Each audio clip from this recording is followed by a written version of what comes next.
Good evening and welcome. And welcome to those that are watching online. We always appreciate the presence and participation in these meetings, so thank you for your interest. I see that we have some Boy Scouts here. Or are these Boy Scouts? Yes. Would you like to come forward and tell us your names and what you're working on?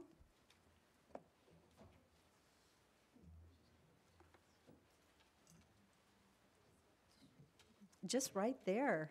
Good evening. I'm Cade Jones, and I'm working on citizenship in the nation for a merit badge. So. Good job. And go ahead and stay there. I'm Isaac Jones, and I'm working on building a better world. That is awesome. Well, thank you for being here tonight. And I think we have a couple pins that I'll give you after we do the pledge, but we have someone that's going to open us in prayer. And then I might have you just stand here, and afterwards you can help lead us in the pledge. Would you like to do that? Yeah. Okay. And so Carla Sampson, are you Carla? I am. Carla, it's so nice to meet you. And Carla is with Crossroads Community Church, and thank you for joining us tonight. So Carla is going to lead us in prayer, and then afterwards you can help her lead us in the pledge. And so let's stand. Let us pray. God, you are gracious, kind, good, and merciful, and we are grateful. We are grateful for this place we call home, for Nampa, and for our citizens. We thank you for this council and for the dedication and the commitment of the people that serve on it. We thank you for the people that are in the audience, Lord, and for these two young men who represent the youth of our good city. God, we thank you for your presence, and we ask that you would continue to be with us through this evening. We ask that you would grant wisdom and discernment to those on the council, that you would give them individual and collective wisdom for the decisions that they will be making on behalf of Nampa and her citizens, and for everything that you have done in and through this good city and her citizens, and for what you're going to be doing in our future. We give you praise and glory and thanks, for it is in your name that we pray. Amen. Amen.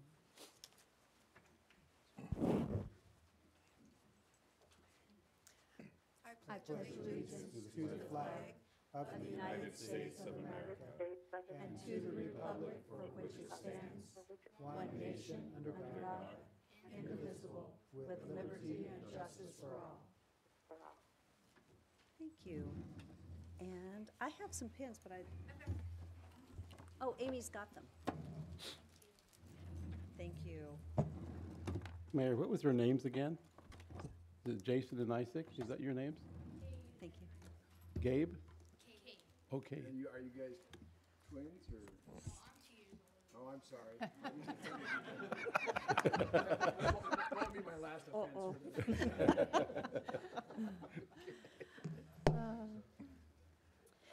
Okay, let's start with roll call. Rodriguez? Here. Bruner? Here. Hogaboom? Present. Levi? Present. Haverfield? Here. Skog? Here. So as you heard, Cindy Levi is joining us via phone. And so when you hear that, like she was saying the pledge, I don't know if anybody heard that. So anyway, if you just hear this voice, that's why it's there. So, okay, so proposed amendments to the agenda. We actually do have some proposed amendments this evening. We are asking to remove item number 626364 from the agenda. Those particular documents are still under legal review, and we wanted to make sure that we were prepared. So we're postponing those. We're also postponing item number 68, which is the Stoddard Pathway. That agreement is also under legal review, and they'll be brought back at the next meeting. So we just weren't quite ready. Other than that, I don't have any other amendments to the agenda. Anything from anyone else? Okay. So I would stand for a motion to approve the consent agenda and the adjusted agenda as mentioned. So move. Second. Any further discussion? Roll call. Rodriguez? Yes. Levi? Yes. Haverfield? Yes. Skog? Yes. Hogaboom, Yes. Brunner. Yes. The next item on the agenda are proclamations. And we do have 3 proclamations this evening. And you know, I have to say, as I read these proclamations, please know that I don't read them because I like to hear myself talk. I'm reading them because there's great content in them to honor those that are here. And so we're going to start. The first one is a proclamation related to pancreatic cancer. And following the proclamation, I believe that Gail Bamer is here, and she's going to speak to us for just a couple minutes.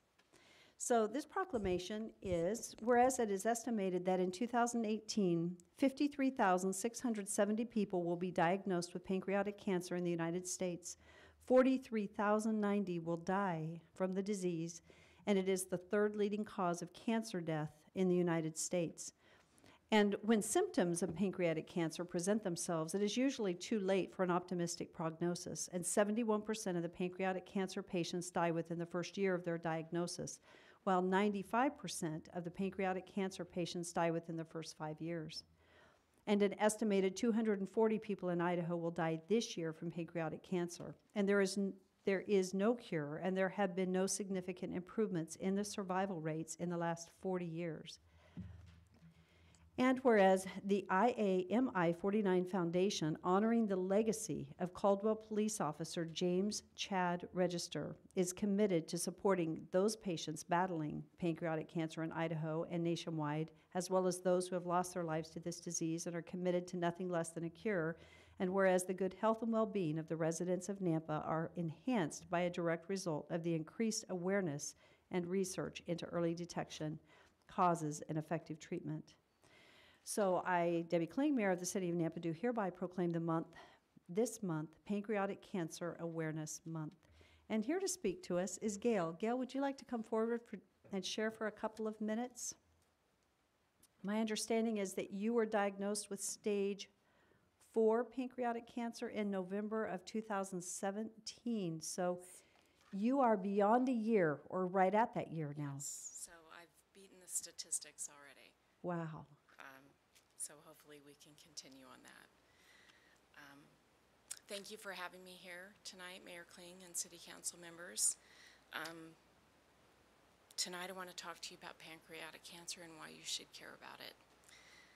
Cancer is all around us, but it really hits home when a family member is diagnosed with it.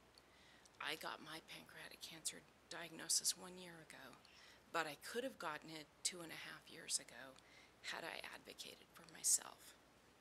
The problem with this cancer is it usually doesn't show symptoms until it's in a late stage, and doctors don't recognize it and often misdiagnose it. Unlike other cancers, there is no early detection test for pancreatic cancer. Its symptoms sometimes mimic other disorders like acid reflux, indigestion, stomach pain, and back pain. I went to my doctor 2.5 years ago with chronic stomach and back pain. My doctor diagnosed me with acid reflux, gave me a prescription and sent me home. The prescription reduced my acid, but the pain never went away. I thought it was an ulcer and something I was just going to have to live with. In September 2017, I had intense side pain while I was driving. I went to urgent care and they thought I had kidney stones, even though an x-ray showed nothing. But that visit ultimately got me in for a CT scan, which showed a mass on my pancreas. Nothing prepares you for a stage 4 pancreatic cancer diagnosis. So now I'm fighting for my life, battling a cancer where I have less than a 3% chance of surviving. Designating November Pancreatic Cancer Awareness Month is important. The City of Nampa and their police department are paving the way for better awareness. Breast cancer awareness began in 1982, 36 years ago. And today, breast cancer deaths have dropped drastically because of the increased funding which started with private individuals. By designating Pancreatic Cancer Awareness Month and getting police departments, businesses, and private citizens involved, we get better visibility and awareness.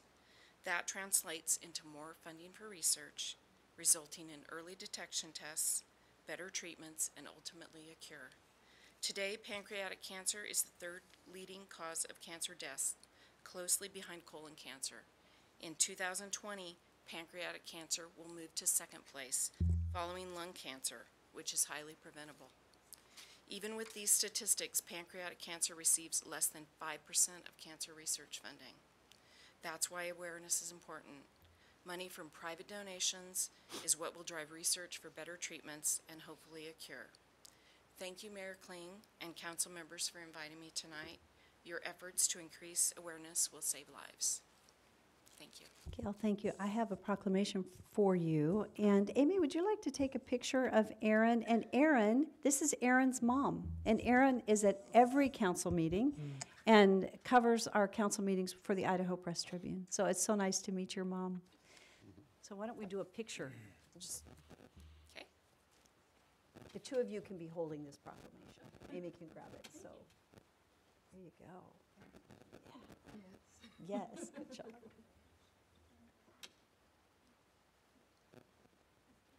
Thank you. Some ribbons for each of you. Thank you.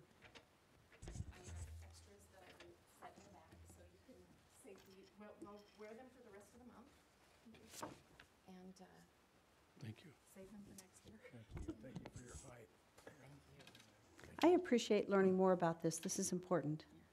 Thank you. I really appreciate it. Thank you. Thank you. Thank you. Thank you very much. And our next proclamation, Excuse me, Mayor. yes, If I might add to Mrs. Beamer, there was an article written about you in the News Tribune. Yes. I don't know if you all read it, but it was the most beautiful, heartwarming article about what you have gone through. And it's amazing how you have accepted and handled and moved forward and not just sit there and let it take you. So it was quite an interesting and beautiful article. Thank you. Thank you for that. And part of my reason for writing that was the lack of education and awareness. I think some people, especially older people in the 70 and older, maybe just accept that they're going to die and say, I don't want to go through chemotherapy. And really, there's a lot of options out there. So the education is very, very important. Well, that sure helped us a Yes. lot. Thank So you. Thank you. Thank you. thank you so much. Our next proclamation is as Medicare's first proven coordinated care model, hospice is a program that works offering person-centered, compassionate care, ensuring people dignity, choice, and quality of life.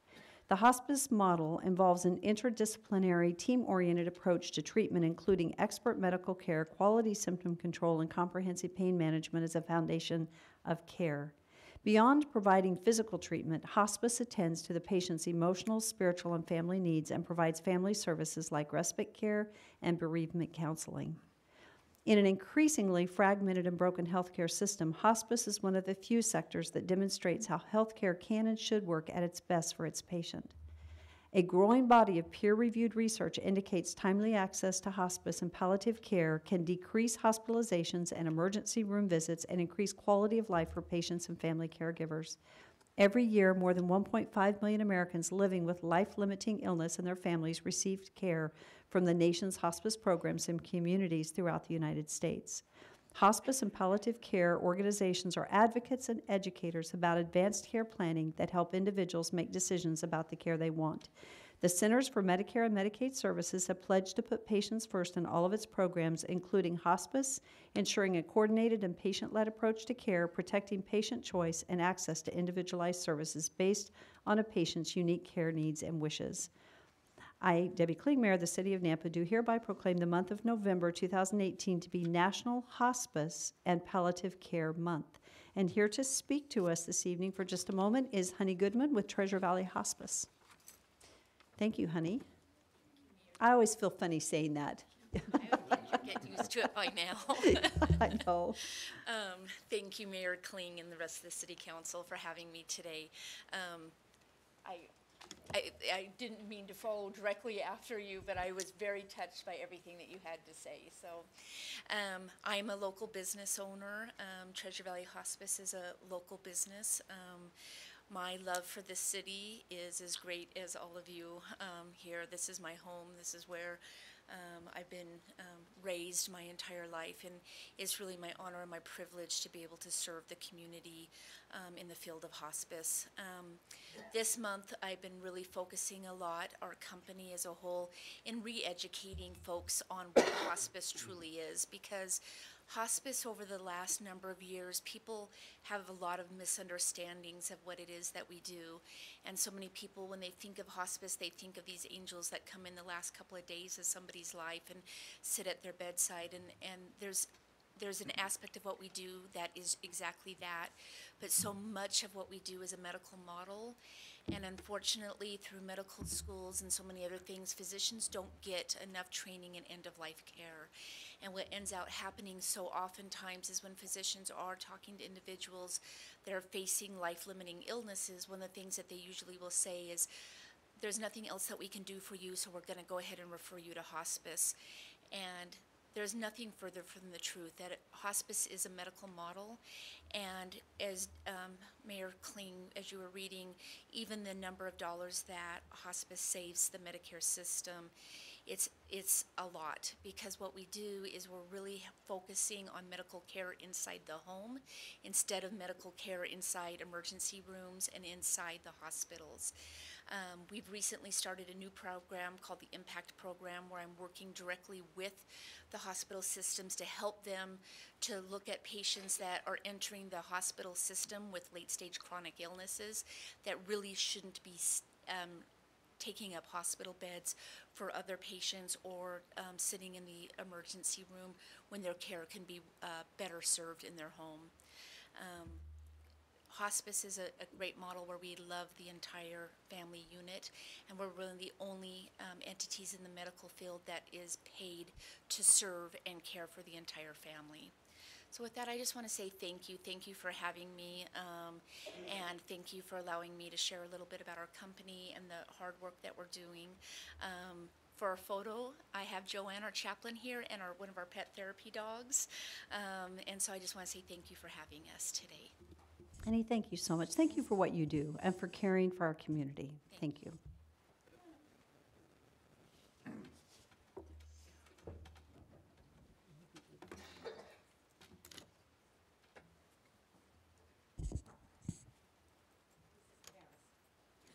What's his name?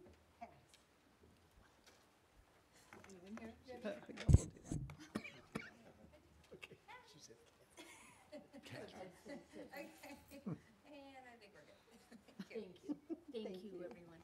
Thank you. We have one more proclamation this evening, and there isn't anyone here to speak to it, but I'm just going to share very briefly. This proclamation, it is Small Business Saturday, this Saturday. And so small business, and I'll just read briefly, the government of Nampa, Idaho celebrates our local small businesses and the contributions they make to our local economy and community. According to the United States Small Business Administration, there are currently 30.2 million small businesses in the United States that represent 99.7% of all businesses with employees in the United States. They're responsible for 65.9% of net new jobs from 2007 to 17. Small businesses employ 47.5% of the employees in the private sector in the United States, and 90% of the consumers in the United States say that Small Business Saturday has had a positive impact on their community. 89% of the consumers who are aware of Small Business Saturday said the day encourages them to shop small all year long. And 73% of the consumers who reportedly shopped small at independently owned retailers and restaurants on Small Business Saturday did so with friends and family. So we would like to show our support for our small businesses, and I proclaim Saturday, November 24th, Small Business Saturday, and urge the residents of our community and communities across the country to support small businesses and merchants on Small Business Saturday and throughout the year. So it is an important day. And you know, back in my chamber days, 4 out of 5 of our members were small businesses, 20 employees or less. The community of Nampa is about small business, and it's important to support our small businesses. So that's that.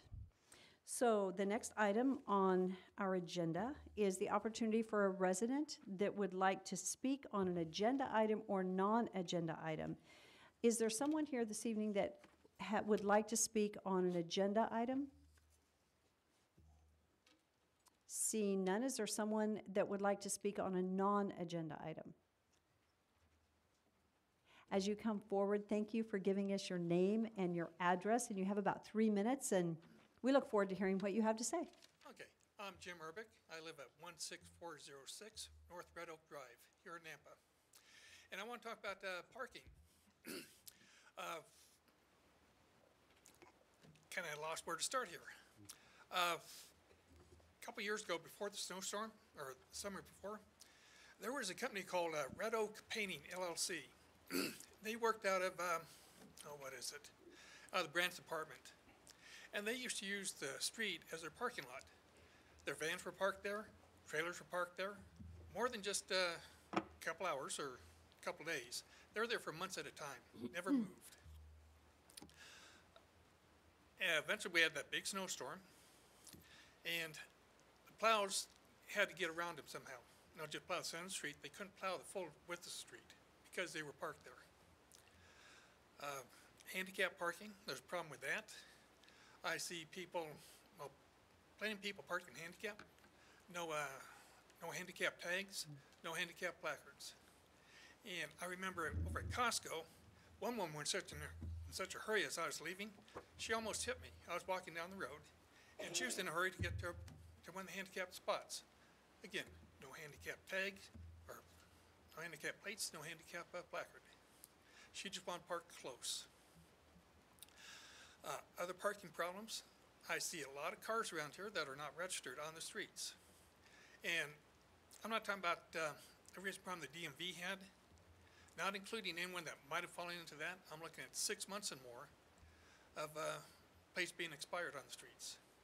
And also if they're in the driveways, that's another regulation that, well, nothing that's against city code, just another part of it, and code enforcement enforces that.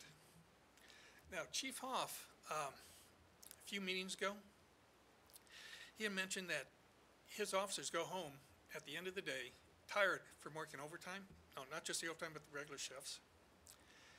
And it wouldn't be fair to have them enforce parking. There's not enough of them. And if you've mentioned, even though they're hiring 6, there's a couple meetings ago, that you're looking at hiring even more because the city is growing quite fast. And with fires in California, it's probably going to grow even faster with them moving up here. But I'd like to encourage the city council to look into a separate entity to enforce the parking laws around here. And maybe take care of, well, get these off the street that aren't registered. Some junk cars on the street. And especially the handicap parking.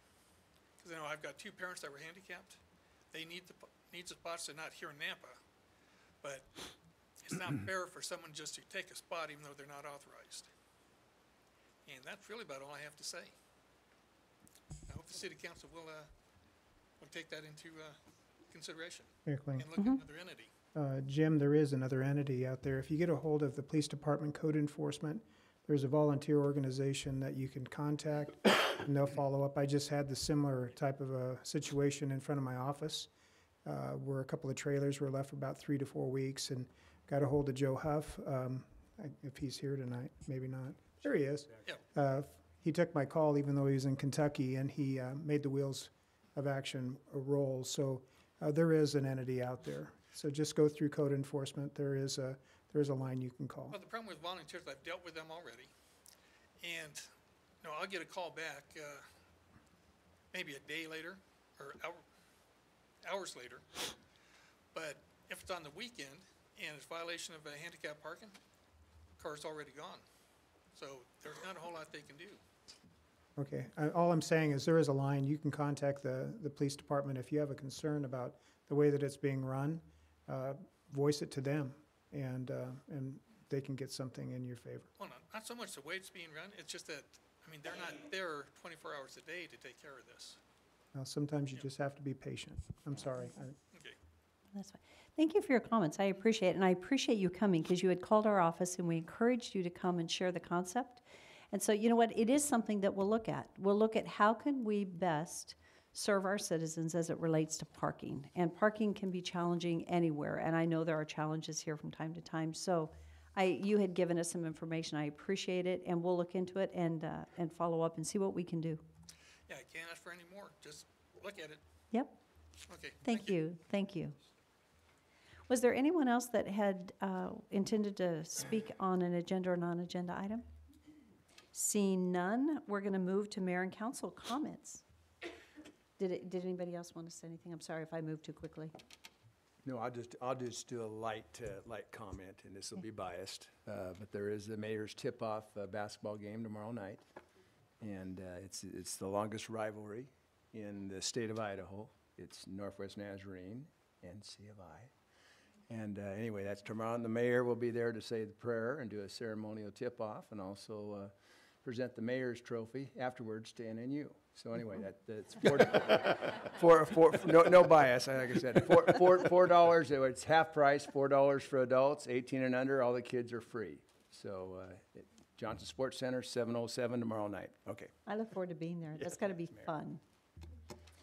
So this evening, we're going to pause and take an opportunity to honor Vicki Chandler. Vicki Chandler, our Director of Finance, is retiring. And I just wanted to publicly communicate, and Bobby, you can come on up. We have some flowers for you, and you can come on over here. I've appreciated working with you. You're a wonderful professional and have such a heart for our community and have done an amazing job. And we all wanted to give you some flowers and say thank you. And I also wanted to give you, I don't know if you have the coin. You probably do, but we'll give you another one. And then, council, come on over here. We want to do a group photo.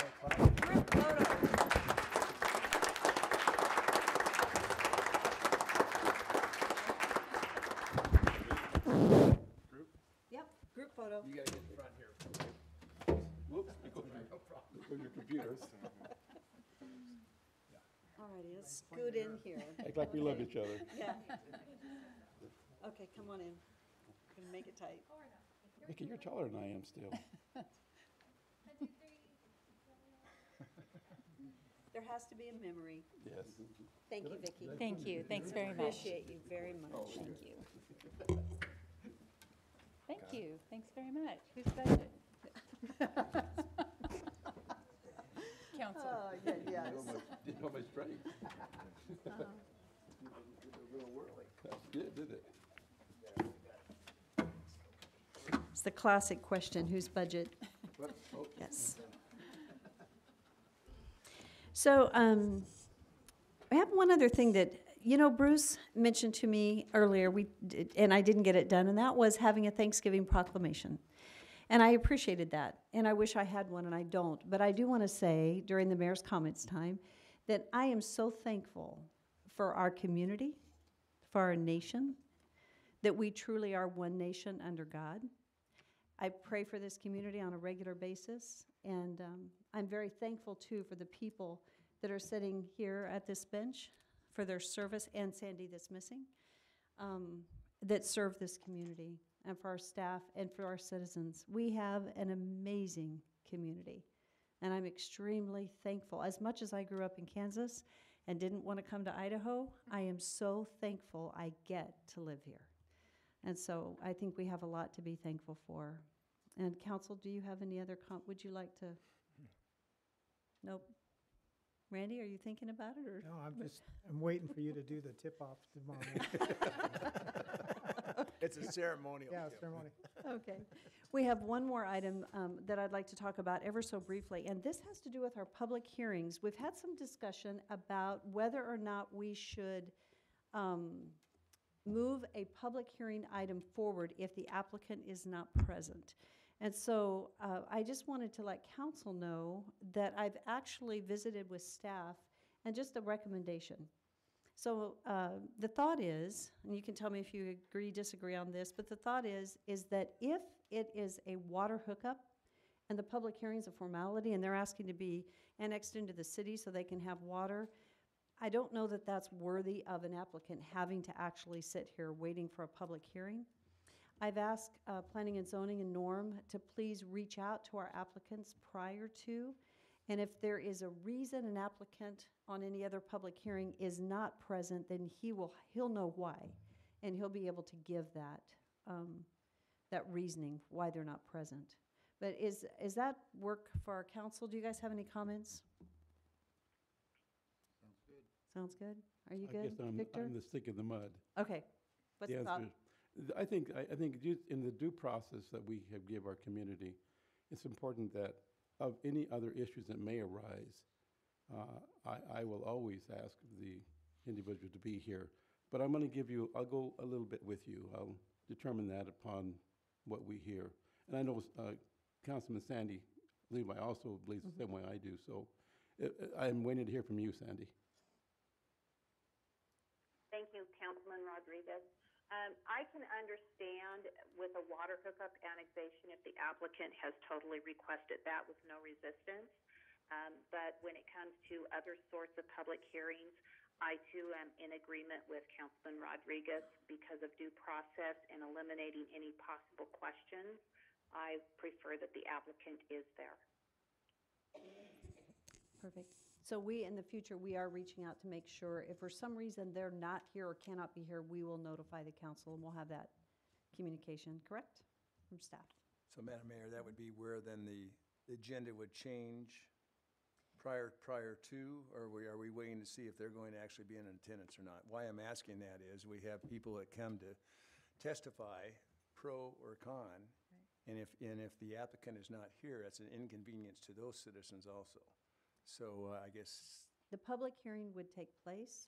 okay, The only thing would be that if for some reason the applicant is not present, we would know why and we would speak to that. okay, so We we'd would still if- move ahead. You would Okay. still move ahead. All right, thank you. Yeah. There may be times when we won't be able to understand or get a hold of the folks and know why too, but we'll do our best to do that. We'll at least state that, but you are they'll be reaching out, and I've asked you to reach out by phone to ensure that they're here, and if for some reason they can't be, we hopefully will have an answer for that. So, but it'll move forward. Thanks. Perfect. Okay, now we have an external communication, and I see Rochelle Klein here, and we're having a presentation on glass recycling and the Hefty Energy Bag Program. Thank you. We've had a number of citizens. That is awesome. So we have had a number of citizens call our office asking us about the orange bags. Don't you love your job? So thank you for coming and talking to us about it. Yes, thank you. I have a couple handouts. Can I pass those around? Okay, just, these are two separate piles. We can pass them on. Yeah. And I have some props. Let's see which one's first. Oh, Hold on, let me see. okay. You want not, well, I'm not sure if she has or not. Yeah, it's the same as the packet. So I'm just gonna- Is it the same as the packet? Yeah. Yeah. Okay. How about we start with energy bag. I think I have to drive over here, right? Okay.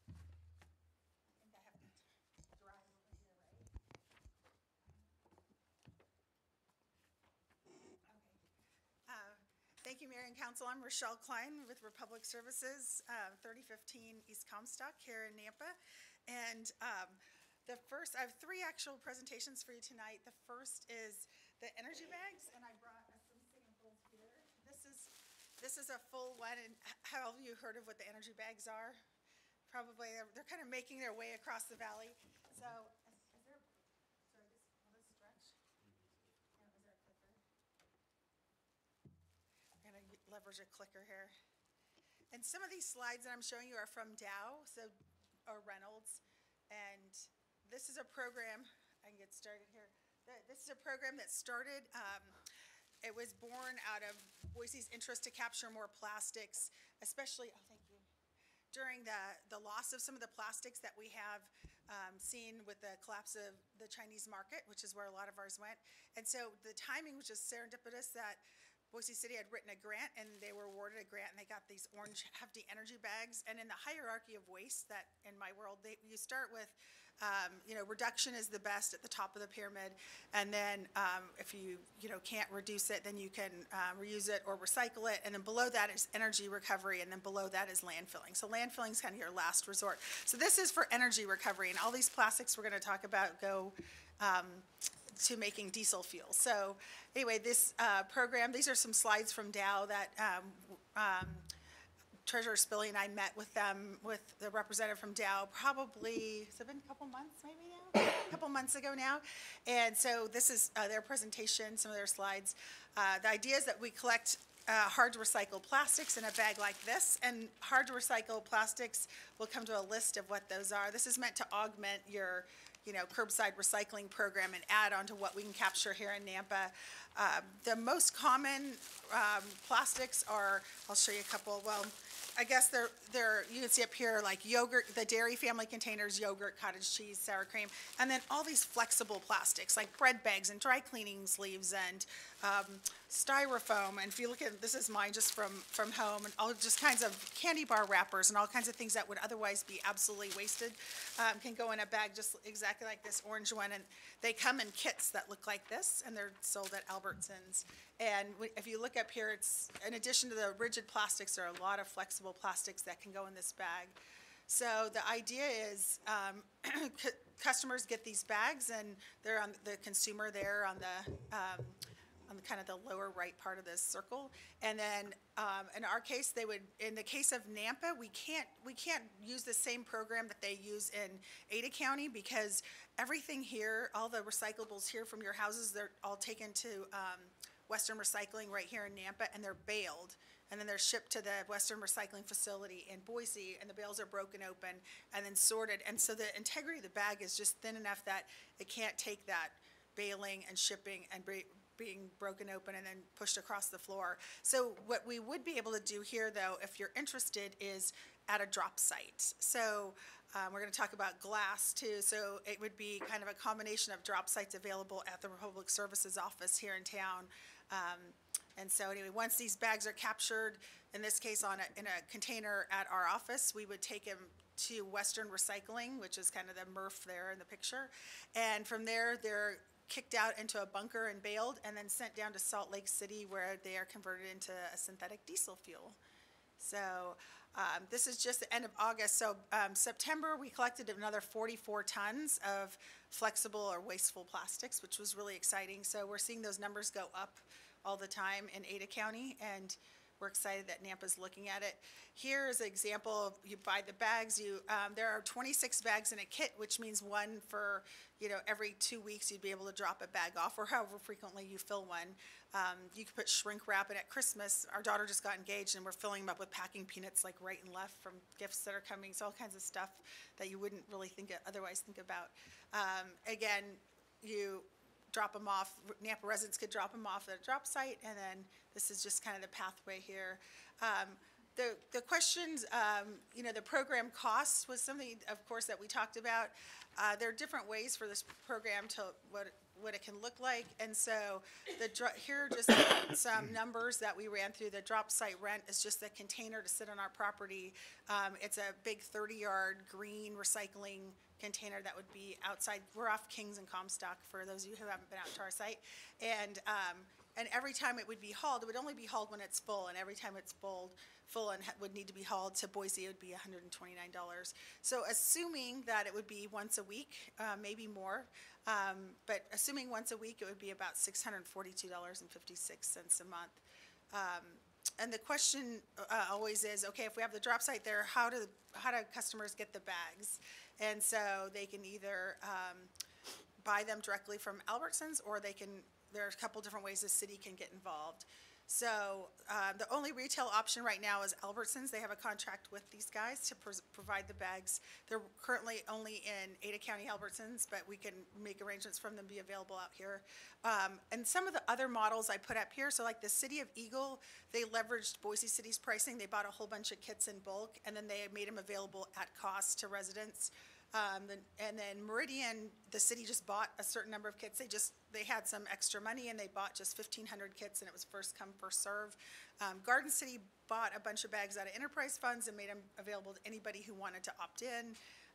again, a different way. And then, again, you can also just make them available at City Hall for retail price too, if you decide, for whatever they cost on the, retail, but just to make them more convenient at library and at City Hall. The nice thing about this program is that Boise has invested a significant amount of time and energy in outreach, and they've made it available for all other cities. So it's really just plug in your new logo into the existing outreach materials. So they've vetted a lot of those in pilot groups and things like that. And they've made it available to anybody who's interested. So here's an example of the home reference guide. So they show what goes in the blue cart, and then what can, and that these energy bag materials do not go loose in the blue cart. They show them being bagged, and then they also show the trash cart. So these materials can never go loose in the cart. They have to be tied tightly in an orange bag and then thrown in the drop site. And with that, do you guys have any questions about the first presentation? So it'd be about $645 roughly a month if you wanted to try that, if you wanted to test that program. And then, do you want me to do glass next, or do you guys want to do questions in between? Okay. Thoughts? Madam Mayor? Yes. Yes. Rochelle, what's the participation rate in Ada County, if you know? So it's higher. It's getting higher. So when Boise rolled out kits to every household, and participation was originally probably like 30–40%. We're seeing that increase now. People are getting more comfortable. I think it was new and it was scary, but we are seeing high. Like, I think 30–40% is pretty high for a program like this. Yeah. So, and it's hard to measure participation in other communities because people have access to buy the bags at the store. So the truck is automated, it dumps it into the hopper. So we can tell you at the end of each month that, we're collecting 44 to 46 tons of these energy bags a month now from the households in Boise, and really Boise, Eagle, Garden City were the first three, and then now Meridian is on board too. So I think that's pretty good because they're super lightweight. So 44 tons of anything that's like super light is pretty impressive. Any other questions? So Mayor, Rochelle, so Yes. in Ada County though, in Boise, your trucks are actually picking these up on site. At the curbs. So the difference would be for us is people would need to take them to your headquarters, Right. your office. Okay. And a drop site can really sit anywhere. So if you guys had a site that you wanted to, place a drop site, we're happy to, like the wastewater treatment facility or a place like that, we're happy to, put a drop site anywhere. It's easy for us to monitor it if it's close to our office. But So would it be extra cost if you had multiple drop sites in Nampa? it would be the 129, I think, or 122 a month for rent on a container, but they would only be, the charge would just be hauling once it's full. So it would just be the basic rent on the container. Who owns the container? We own the container. Okay, so there's I'd still have a to charge. see, there is a charge. I think the city is tax exempt. Is that right, Vicki? Or you guys Oh, are yeah. tax exempt. So we lost a Supreme Court case on that. For 15 minutes, press 1. Uh-oh. Sorry. On charging tax, and we have to, there's an imputed, originally we had no rent on the containers, and then we lost a case saying that there is an imputed rent value in that container, and so we have to charge that. So we do that, but I know the city is tax exempt, so it'd be just really the numbers up there unless there's a price change between now and any time you decided to try it. Thank you for sharing that. That was helpful. Sure. Okay, now I'll do the next one.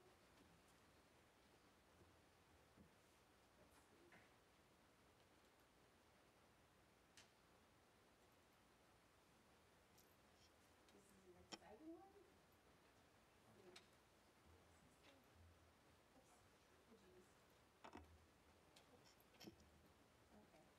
There we go.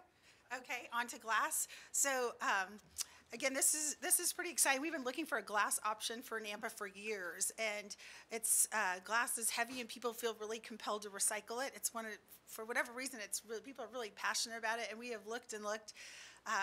We haven't, in Boise, they take it to environmental abrasives where it's pulverized and used for different, sandblasting kind of applications or abrasive applications.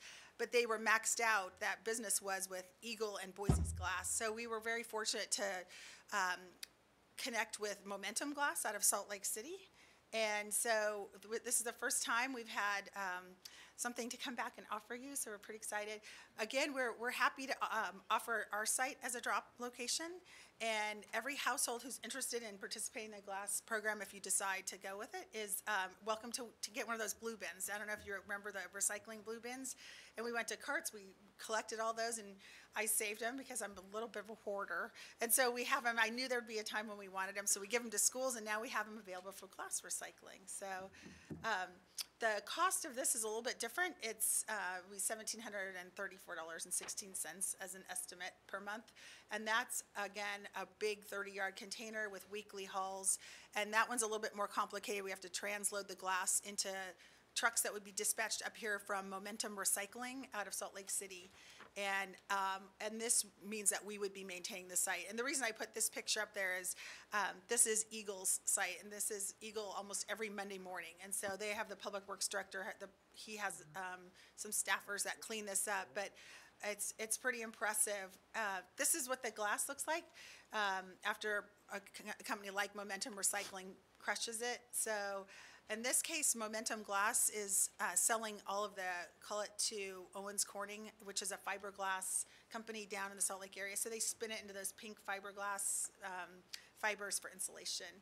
And from Nampa, we would have to haul it to our Meridian site to store it. So we would have 3 containers that we rotated out regularly, just dedicated to Nampa. And when 3 of them are full, we'd call Momentum Glass, and they would come and we could load up their trailer, and then they would take hopefully 40 tons at a time back to Salt Lake. So they're excited to get it, and we just launched this program in Meridian, and so it's been really successful. So people were eager in Meridian to get glass recycling also. So just a couple months ago, we launched it, and we're filling the container very quickly. This is an example of Meridian's outreach here, and we promoted it just through the utility bill and the city newsletter, social media, next door, and on our website. And the way it works is that the city is piloting it for a year, so out of city funds, they're paying for year 1 to see if it's a program that the residents are using. And then I think Deborah looked at what that impact would be per household, and I can't remember exactly what it was. Do you remember? 7 cents per household per month, and then it would be open to everybody if they, if you decided to try it. And with that, if you guys have questions about glass recycling? I just wonder why no one's doing this in Boise. Because having to ship everything to Salt Lake and then the biodiesels. Is that a huge pollution issue? It's not. It's really not. So right now, most of our recycling is going to Seattle because that's the closest port to ship overseas. So Salt Lake is closer than going to Seattle. So it's actually a reduction in our carbon footprint to get on there. The nice thing about the energy bags is that diesel then is used locally. And the idea is also eventually if this program's really successful, we might buy a unit up here and just close that loop here and use it at the landfill or compost facility or places like that. So then really get rid of that transportation component. And these bags, when customers go to buy them, they are slightly more expensive than regular bags because the cost of shipping is built into these. So the cost of getting them someplace is already added into the bag. So, any other questions about glass? Nope. Okay, and the last thing I have for you, and I'll pass these out to one of these lost a calendar.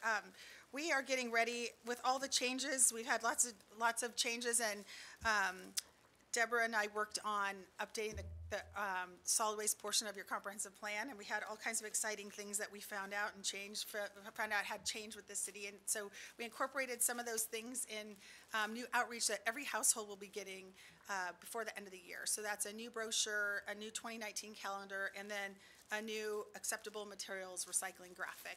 So I was just going to pass these out. So if you guys want to get a head start. Thank you. I brought one for you. I didn't know if you were here. Yeah. Better be. So how are they being distributed? So these will go out. Oh, I'm so glad you asked, Mayor. We are getting ready everyone will receive them in one of 2 ways. We're getting ready to do a big reroute, and about 10,000 of Nampa's households will be moving days at the beginning of early in 2019. So these will be sent out with the day change packets at the very end of December. These 10,000 residents will get these with your day is changing notice at the very end of December, and the rest of the residents will get them in the mail in a big packet. So we'll be direct mailing those. I think it's awesome. I always have to figure out which day is recycling. I always forget, so. I know, it's. Thank you. So that will be on everyone's brochure, like you're a blue or you're an orange, it'll be right on the front to go with your calendar, so we'll remind you what day you are. I'm going to love that. Thank you. Any other questions, you guys? Mayor, if I could. I don't have a question, but I just have a different ideology how things have changed over the last 40, 50 years. As I look out in the audience, I don't think anybody is old enough to do that other than Hubert. That back in the 60s, we used to we used to find beer bottles and pop bottles, and we would sell them, right, Hubert? That's right. Yep, and we got 5 cents per bottle. And that was big money back in the 60s. So now we're doing something different. I don't know how much you made, Hubert, but I made a lot. Councilman Rodriguez, that what you're talking about is a bottle bill, and there are bottle bills around the country, and Idaho has not supported one yet. Oh, is that right? We've brought it up a couple of times to the legislators, and so far they haven't been interested in it, but those are really, it really helps with a lot of things, like litter, it helps with lots of things, and scout troops would go collect them, and it was really profitable, but as far as I know, Idaho's never had a bottle bill, but Oregon has one right next door. Oh, really? So people would collect them here and then take them back over there. Okay. Well, that's just a different view of 60 years ago. That's true. Any other questions? No? All right. Thank you so much. Thank you guys Thank you for again presenting that. Come again. Thanks. So council, this is a presentation and not a decision, but we might want to come back to this at some point because we have had citizens actually ask us about it. So I appreciate getting to see it. So is there any other discussion? Nope. Our next item on the agenda are staff communications, and we'll start with the Public Works. Tom Points. Good evening, Mayor, Council. I got 2 parts to the staff report today, but first we'd like to introduce Craig Carter, who's our Geographic Information Systems Supervisor. He's been doing some really great work for us in GIS, and we have a lot of data in his system, and the system he maintains for the city helps us make good decisions. Some of the things that we have in there are snowplow maps, we have traffic counts in there, we've got pavement condition data, bridge condition data, all our water lines and sewer lines. So we're constantly in the system looking at making this information and using it to make good decisions. So I'm gonna, and also he's come really a long ways with the system lately. Here in the past year and a half, this used to be all an internal application. Now he actually has an external web-facing application. So we've been slowly pushing out information that we believe that would be beneficial for the public to see. So he's going to show you that first, and then if there's time, he's going to show you a little bit about what we have in our internal facing application. So I'll turn it over to Craig. Mayor and Council, thanks for the opportunity to present this for you. Being a live demo, hope all goes well, and I'll sit down and take the reins.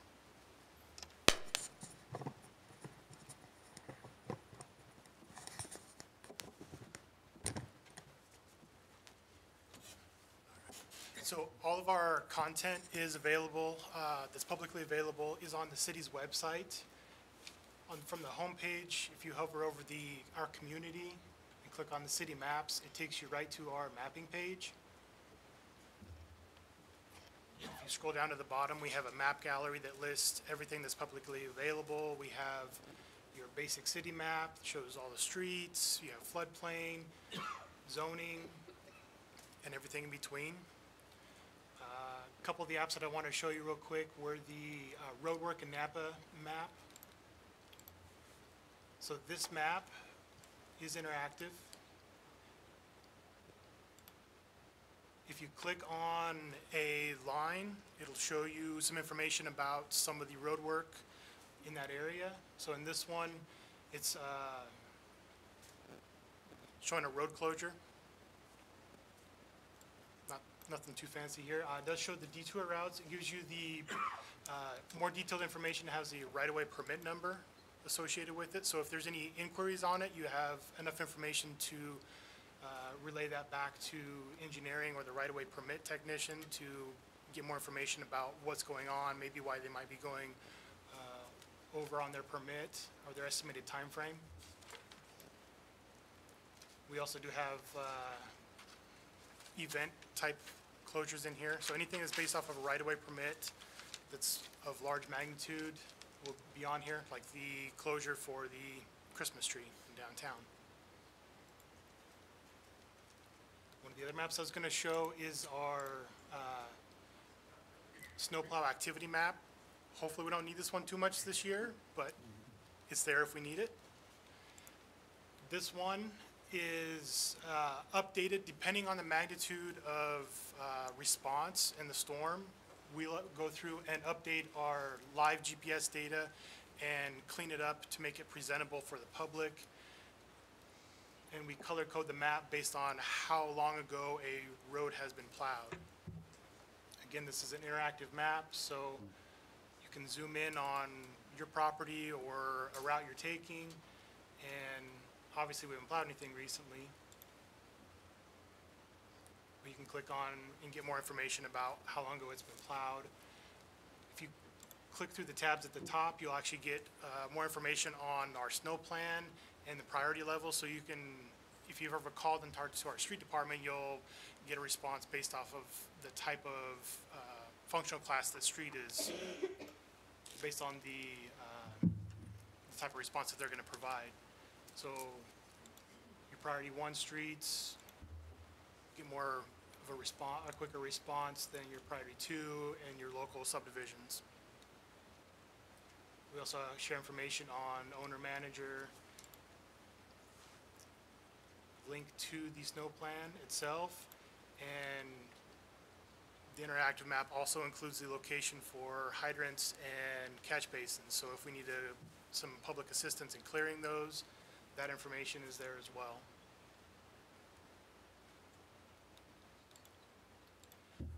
Internally, we have a whole slew of applications. This is the one of the internal sites that we have. This is just showing a few of the applications we have that are targeted for specific workflows that city staff undertake.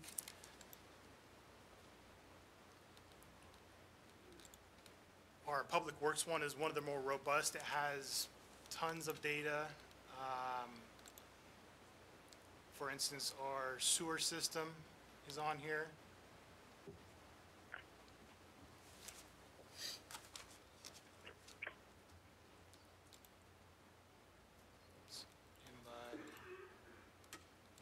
Clicking on the information, you can get probably more detail than you want to know about it, but we can figure out when the line was installed, elevations, and depending on where it's at, we can even get to how long ago it's been cleaned, camera'd, everything in between. Mayor Kling. Craig, does that give inverts as far as at all manhole locations? Yes. Does your water line indicate also the fire flow capability throughout the city or not? We haven't built that into it, but that's something we're looking into. Okay, thank you. So, any other questions?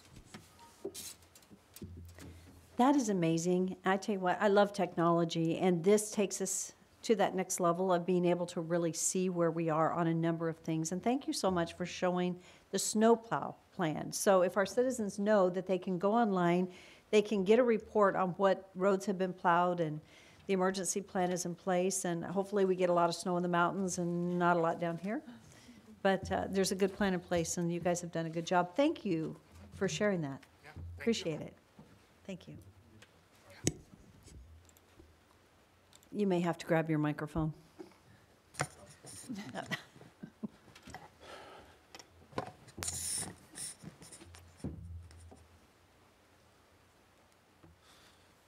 Okay, Mayor, Council, I just want to, I know we have a busy agenda, so I'll go through this rather quickly. And I do want to show you a few slides about our street impact fee presentation. Patrick in the building department has recently put out a schedule for our impact fee and adoption of impact fee. So this is just, I wanted to give you a highlight of what we're going to show you later on, and also show planning and zoning. The planning and zoning meeting to talk about impact fees is on December 11th, and then we'll be back at City Council for on January 21st to do open the public hearing, and then the schedule also says February 14th to ask council to adopt it. So this, you'll see this again, but I just want to give you and the public a chance to take a look at it. Also, the full slides are in your packet, and I'm just going to hit a few high-level slides here.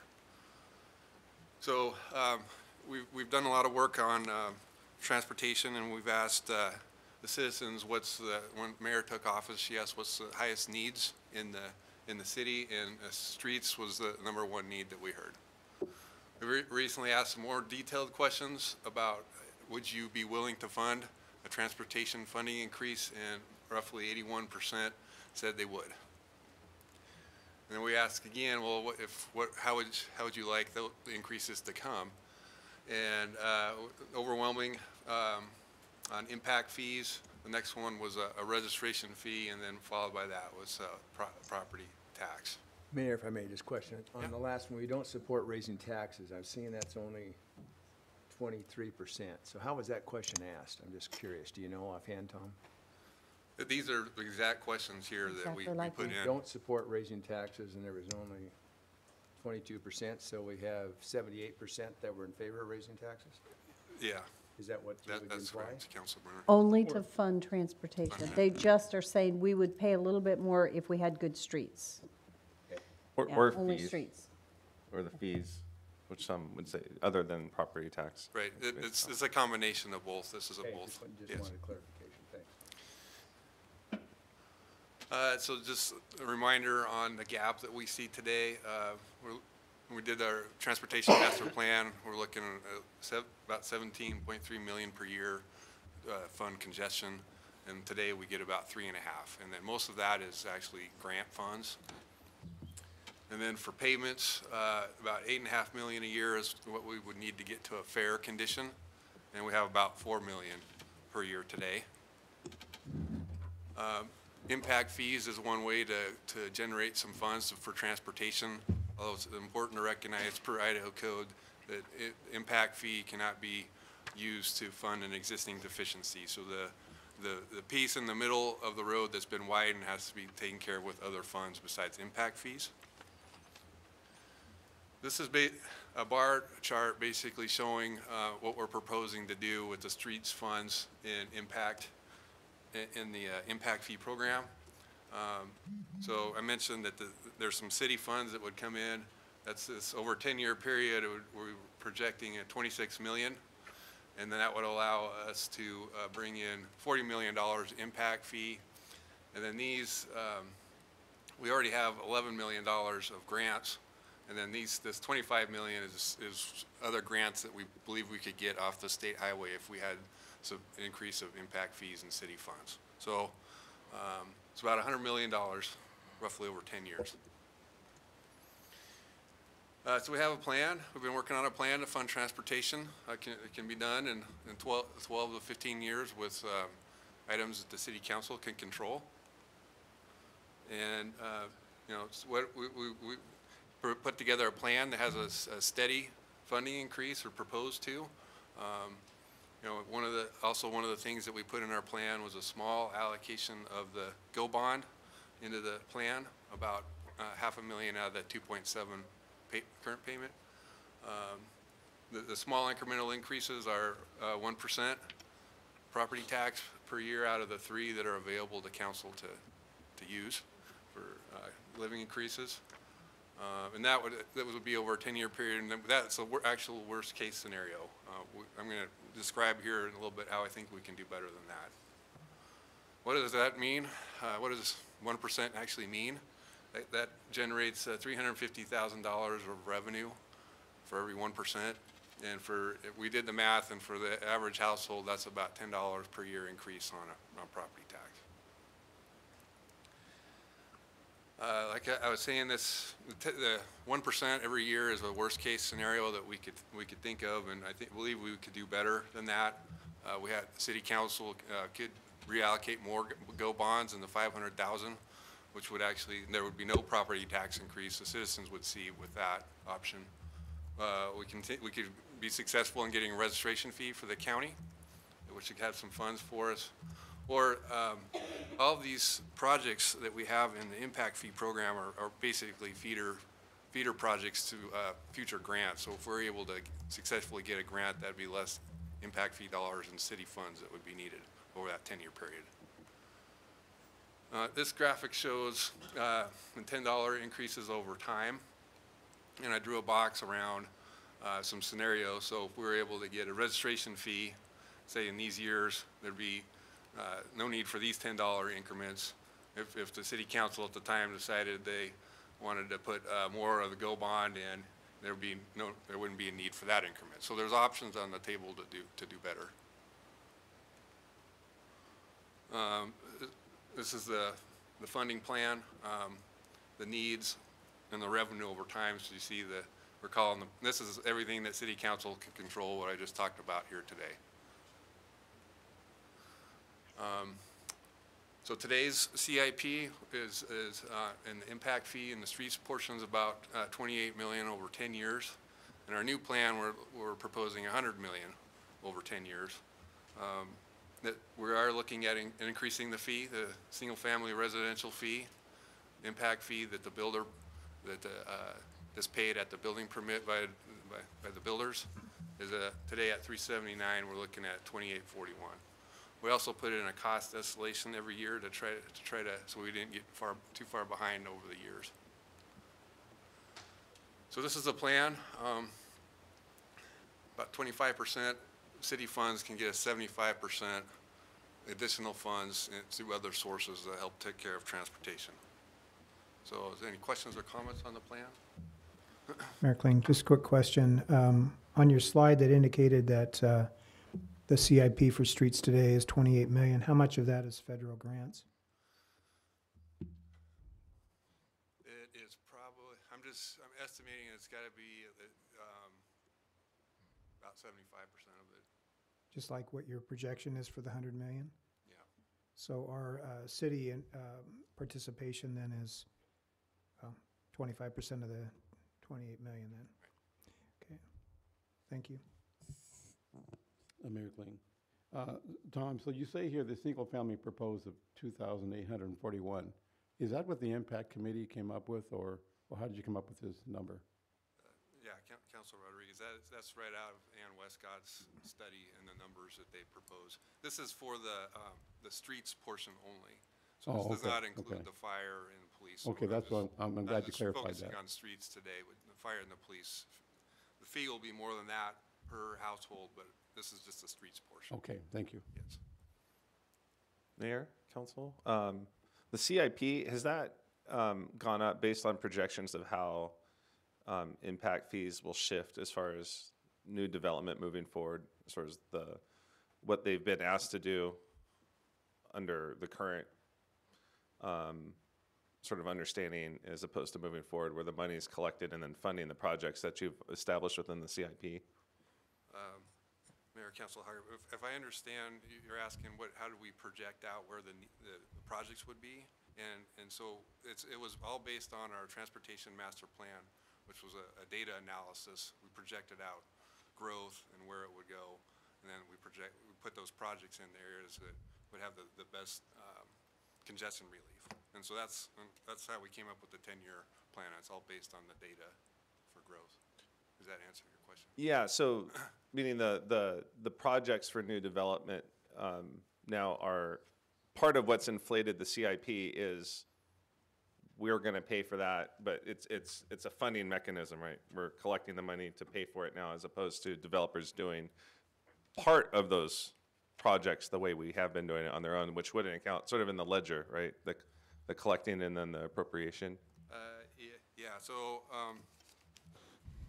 see if I can make sure I can answer this. So there was a trade-off. So in today's world, we're asking the developer to donate right-of-way at roadway frontage and build the roadway frontage, which is the curb, gutter, sidewalk. So what I heard from the impact fee committee is that the building the curb gutter sidewalk was not getting all the conductivity that we could maximize, so they're not gonna build curb gutter sidewalk anymore. And instead, that cost is gonna go to fund the impact fee, and then we'll build the best intersection for the community. Any other questions? Madam Mayor, Tom, you asked for comments. The GO bond, if we don't do any reallocation, this streets plan is still going to succeed and well, correct? That's correct. Okay, thank you. That's correct, sir. Any other comments? Tom, thank you Thanks. very much. Okay, so we do have one more staff report. Unfortunately, it's 7 o'clock, and Phil, I have a question. Do you need to head out? You're good? Okay. So it is 7 o'clock, and this is the time we're supposed to be stepping into our public hearings. So we're going to move to our public hearing. We have one public hearing this evening, and this is an action item. This is a modification of annexation and zoning development agreement between Constantine LLC and the City of Nampa for property at 2305 East Victory Road, amending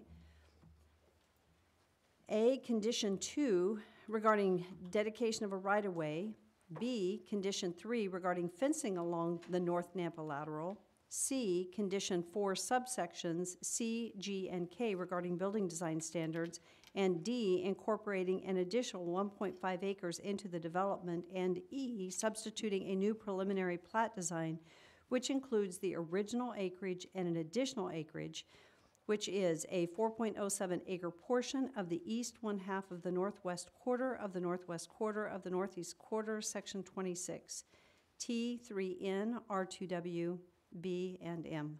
Annexation and zoning to RD for two-family residential at 0 East Victory Road, which is a 1.5 acre or 65,296 square foot portion of the east one half of the north one quarter of the north one quarter of the northeast one quarter of section 26.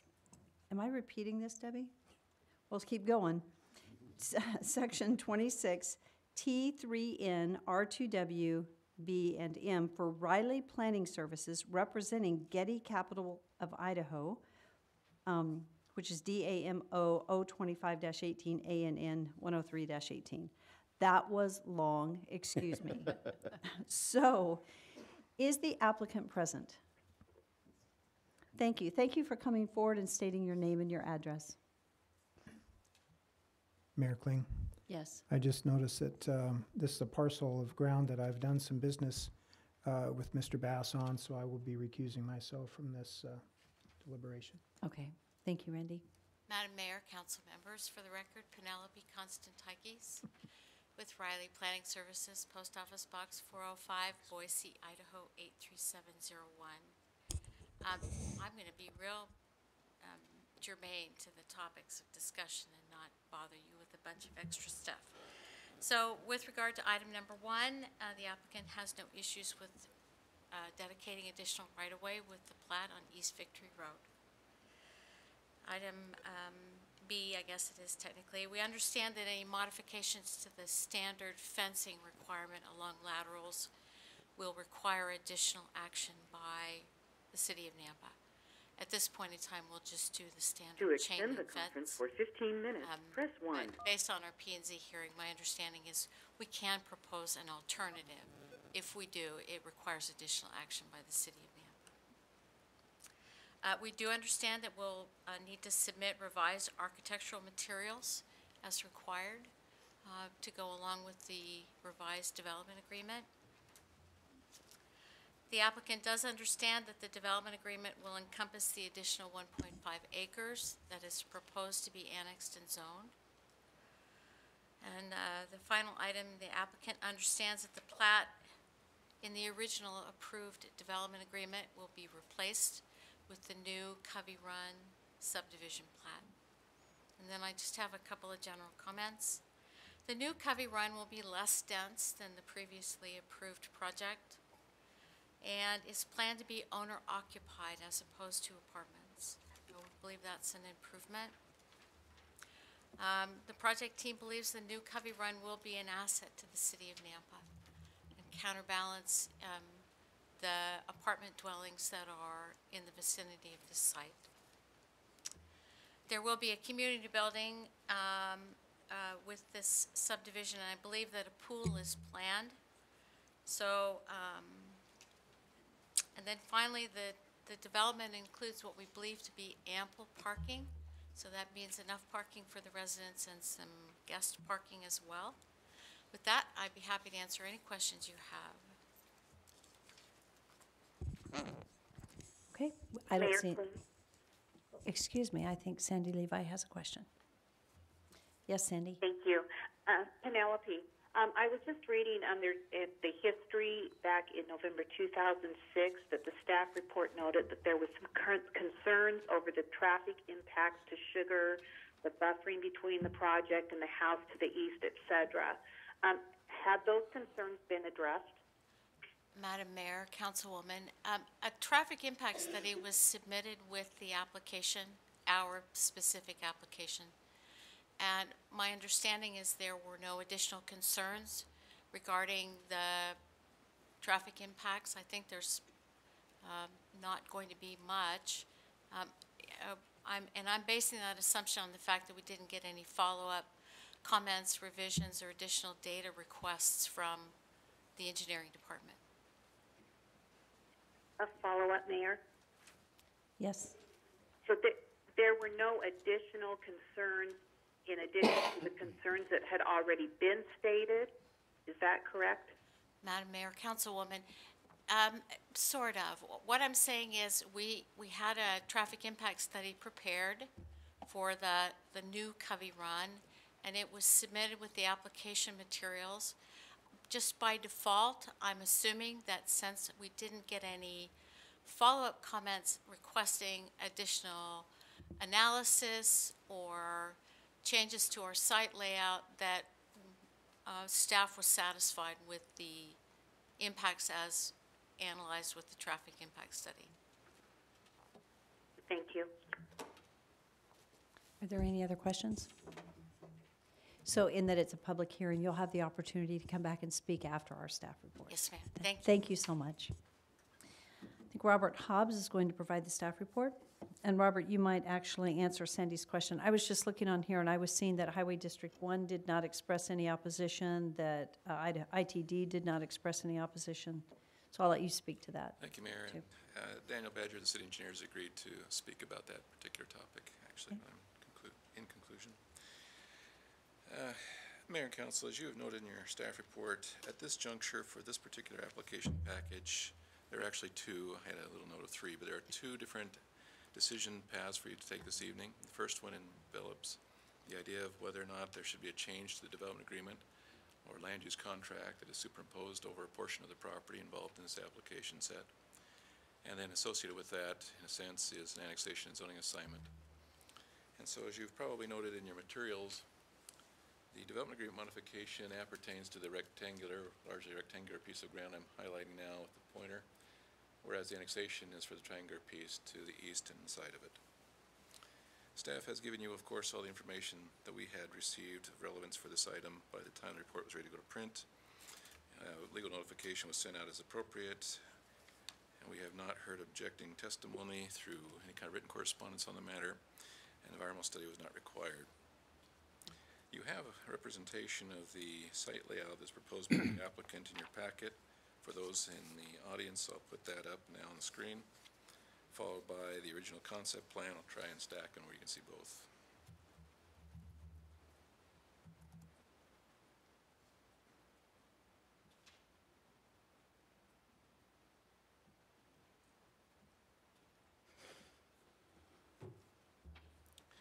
Sorry, the line drawing doesn't represent well on the current image. As I've said to you many times before, and as you know, development agreement modifications are a subjective consideration for you to make. They can be approved or not, approved as you propose with varying conditions or changes to the contract based upon what you believe is appropriate for any given project that you might be favorably inclined towards. And so that said, the other portion of this project is the question of annexation, as I mentioned. And of course, the triangular piece that is on the eastern side of the project is eligible for consideration for annexation, and that with the zoning that is proposed by the applicant. A few pictures to give you an idea of the character of the property and surrounds you have in your packet, and for display they are as follows. Aerial view of the property.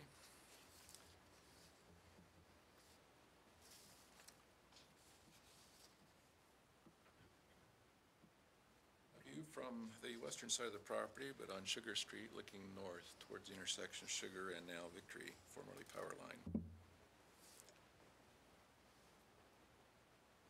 In reverse direction, looking back from the north to the south. Oh, excuse me, that's along the side. Pardon, this is north-south.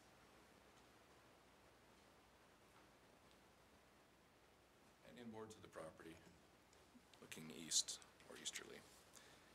The proposed units are intended, as you heard, to be owner-occupied. They are a fourplex style, 4-unit townhouse design. 2 separate entries to the stairwells on the sides of the buildings. And in reviewing comments from departments, just quickly, the engineering department does not reference in their correspondence to us anything about traffic study, and we would presume the same as the applicant's representative respecting that particular. Finally, the Planning and Zoning Commission sent this to you with a favorable recommendation along with a decision on the plat. They had approved the plat subject to conditions. You have some information about the plat associated with this request in your packet, but that again is not part of what you're deciding tonight directly. But of course, what you decide, particularly on the development agreement and also the annexation, bears on that plat, obviously. Questions? Thank you, Robert. Daniel.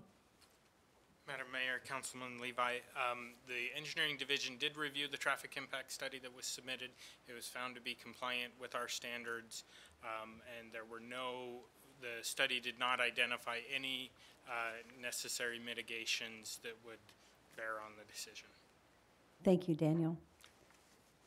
Sandy, do you have any questions? No, Mayor, thank you. I appreciate that explanation. I guess what kind of rose my curiosity was the fact that that was a concern back in 2006, and here we are 12 years later. Our city has definitely grown, and it seems to me that there would definitely be some traffic issues there. But I do appreciate your input. Thank you. Thank you. Okay, so this is a public hearing, and we do not have anyone signed up to support or in opposition of this particular project. Is there anyone here this evening that had intended to sign up or wanted to testify on behalf of this project?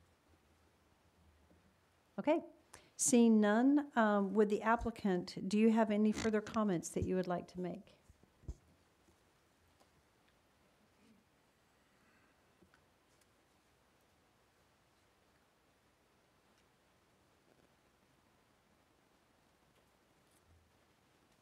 Thank you. Penelope Constantikis again. Madam Mayor, if I could, I wanted to address Councilwoman Levi's question one more time. The new development is less dense, which is the best way to reduce traffic impacts. So I don't know the exact number difference. Staff may be able to help me, but we're losing quite a bit of density with, and owner-occupied units tend to generate different kinds of traffic than apartments do. That's it. Thank you, Penelope. Council, do you have any comments for the applicant or for staff?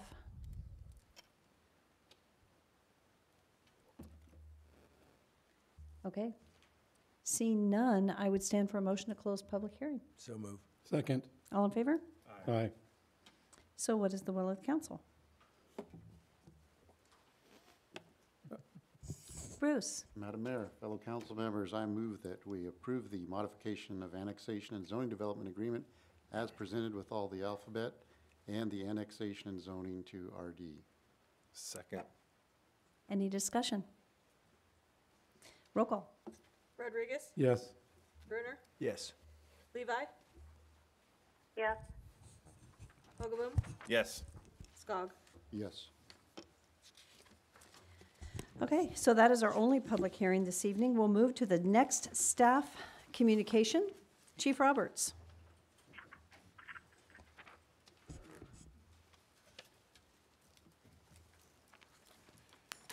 Good evening, Mayor and City Council. Just a little staff update. On the state level, we're going to be looking at some of the legislation on PTSI injuries, post-traumatic stress injuries, not disorder.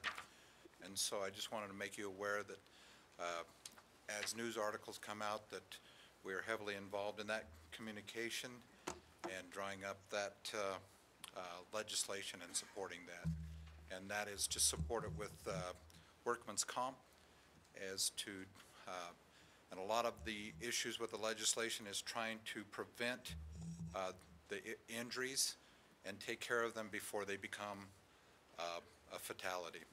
As you know, suicide within police and firefighters within the country is growing exponentially.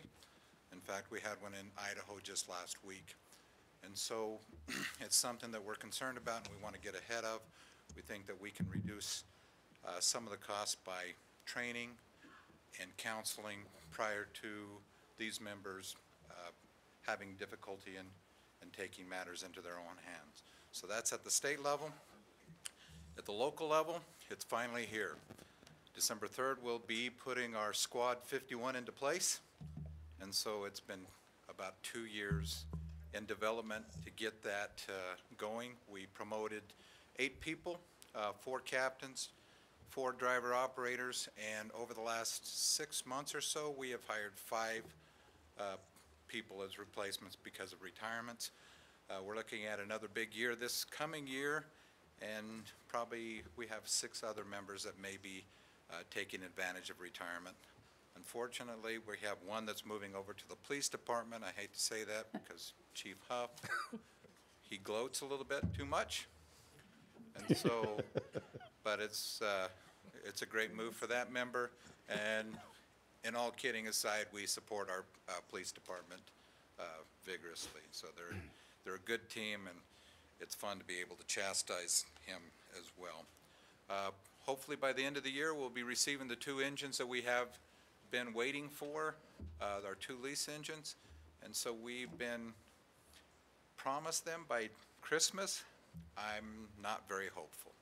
So they'll be forthcoming. And so those are items that we're looking forward to. Can't come any too soon because we have continued failures in some of our aging fleet. And so we'll be excited to put the squad on the road. We have the deployment model, and as you know, that we'll be taking over first out medicals out of Station 1 to start with, and then we'll be maintaining some records and seeing how we're affecting. We're also looking that we'll be changing its deployment model in the future just to make some corrections and make it better. Our staff, our firefighters, our members are excited now to put that into play. That will be staffed with 1 captain and 1 advanced life support person, which is a paramedic. And so that squad will also house on it what we call a Lucas device. And the Lucas device in cardiac failure, full arrest is what we call it, is the mechanical compression, chest compression device that is it's helpful in those cases where it gives us some hands free. And in at that time we are doing a lot of medical reaction. Also, that helps us. Our attempt in cardiac emergencies is to get a patient into a critical care facility and into either the cath lab or some assignment by the medical team within 45 minutes to an hour. And so we're kind of excited. We think this squad will help us get that accomplished. And so we're excited to see the results of that. So outside of that, that's just kind of the report. You will be getting an invitation shortly on the time and date. That'll be Station 1, December 3rd. And we just want to wish everybody a happy Thanksgiving. Madam Mayor, if I may just Did you have something first? Okay. Just repeat the same thing back to you. Happy Thanksgiving. Yes. So clarification, so the Squad 1 vehicle, for lack of better terminology, that will not transport, correct? It's still Canyon County paramedics will be transporting? Right.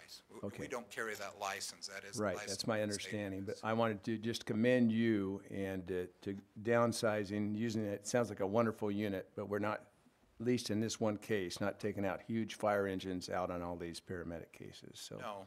And again, is to reestablish, we're trying to make sure that we keep the large units in their first due areas for a higher percentage of the time. And so that's what they're for, is for that. Thanks. In fact, as you know, probably 2 weeks ago, we had a total loss of a home over on Rock Creek and Fall River. Is that the neighborhood? And again, and that's in an area where Station 6 is going to be, or is going to service, and we had some, a little bit of time getting there. So, again, the more that we can keep these larger units in their first due areas, the higher percentage that our response times will be reduced and managed and have the appropriate number of equipment, appropriate number of employees and equipment on scene. So with that, we're doing our best, but we're sure excited to see some new equipment, and we sure thank you for your support in our contract negotiations. Councilman Skog did a wonderful job, and we sure appreciate that. I think it was very informative, and I think it has put us on a different level and stepped us forward for future growth. And so we're sure excited about that, and we just want you to know we thank and appreciate you for your dedication to us. And Madam Mayor, just one more. Is there any other municipality in the area that is downsized to not using large engines for this? Meridian's next.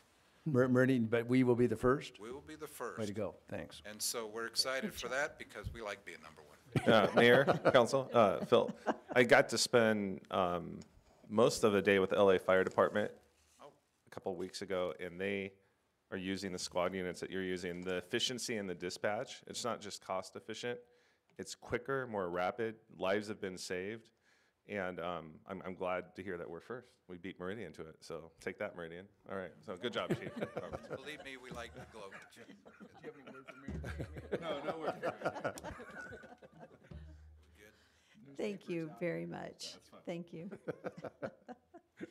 Okay. We could beat Meridian if we had a. Okay, so that ends our staff communications. We're moving on to unfinished business. We have an action item on the agenda this evening, and that's discussion on the food pantry property exchange. And so this was brought forward at an earlier date, and some discussion took place. It's back on the agenda this evening.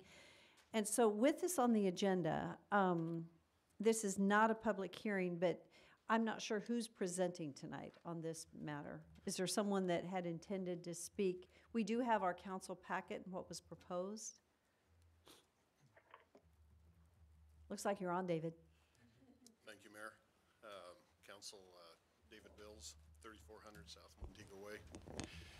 With you this evening, back on this discussion to bring you up to date for the full council. At the Nampa Development Corporation meeting, much discussion took place in follow-up to the council discussion on this subject matter. And in that process, it was determined that the better fit from the perspective of the commission was that the Good News Food Pantry would lease the land from the city of Nampa and not do a property exchange. And in that follow-up then, NDC also approved expending funds towards the infrastructure of utility hookups and installation, along with parking lot, which would also be included in the lease and joint use with the city of Nampa.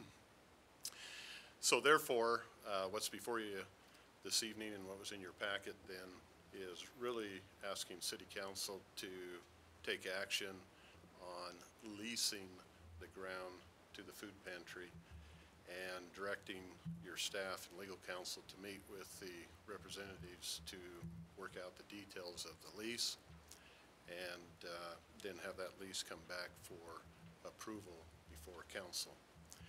We think this is probably a pretty good direction. It's much clearer 30, 40 days ago at the Nampa Development Corporation level. The folks on the board are here with the food pantry, but they certainly concur and actually were somewhat suggestive of going to the lease as opposed to the exchange. And so a building would still be built, and those details still remain the same. To start out with roughly 1,000, 1,200 square foot facility with the ability to expand it.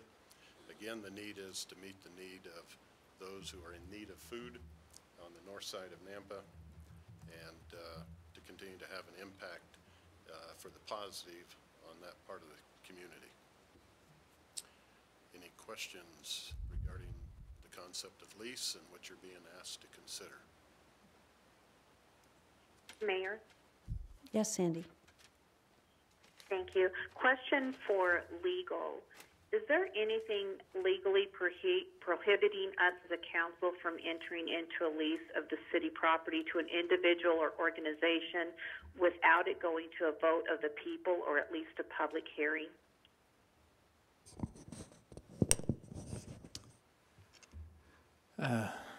Madam Mayor, Council Member Levi, I'm just reviewing your question in my mind. I know of nothing that would prohibit the city from entering into a lease agreement for city-owned property, certainly without a vote. Depending on the terms of the lease, likely also without a legal requirement for a public hearing.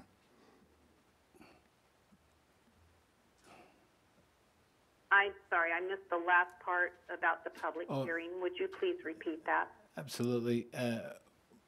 I know of nothing that would require, at this point, we'd certainly be involved in drafting that lease agreement, could verify this, and notice up a hearing if one is necessary, but I'm not aware of a requirement to lease property like there would be, for example, if the city were going to sell property. Okay, thank you. I appreciate that. And then I have a follow-up question for Mr. Beal.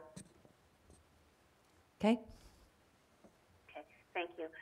Mr. Bill's question, have there been any other options considered on the north side that would be a possible better option or use of an existing building that's empty?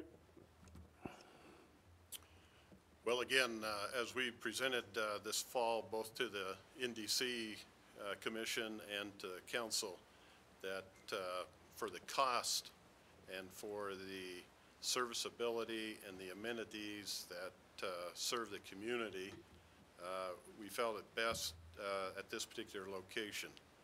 And some of the empty buildings that citizens would like to have filled are exorbitantly expensive or too large for this operation, and basically asking a front-end loader to come in and do what you can do with a tablespoon.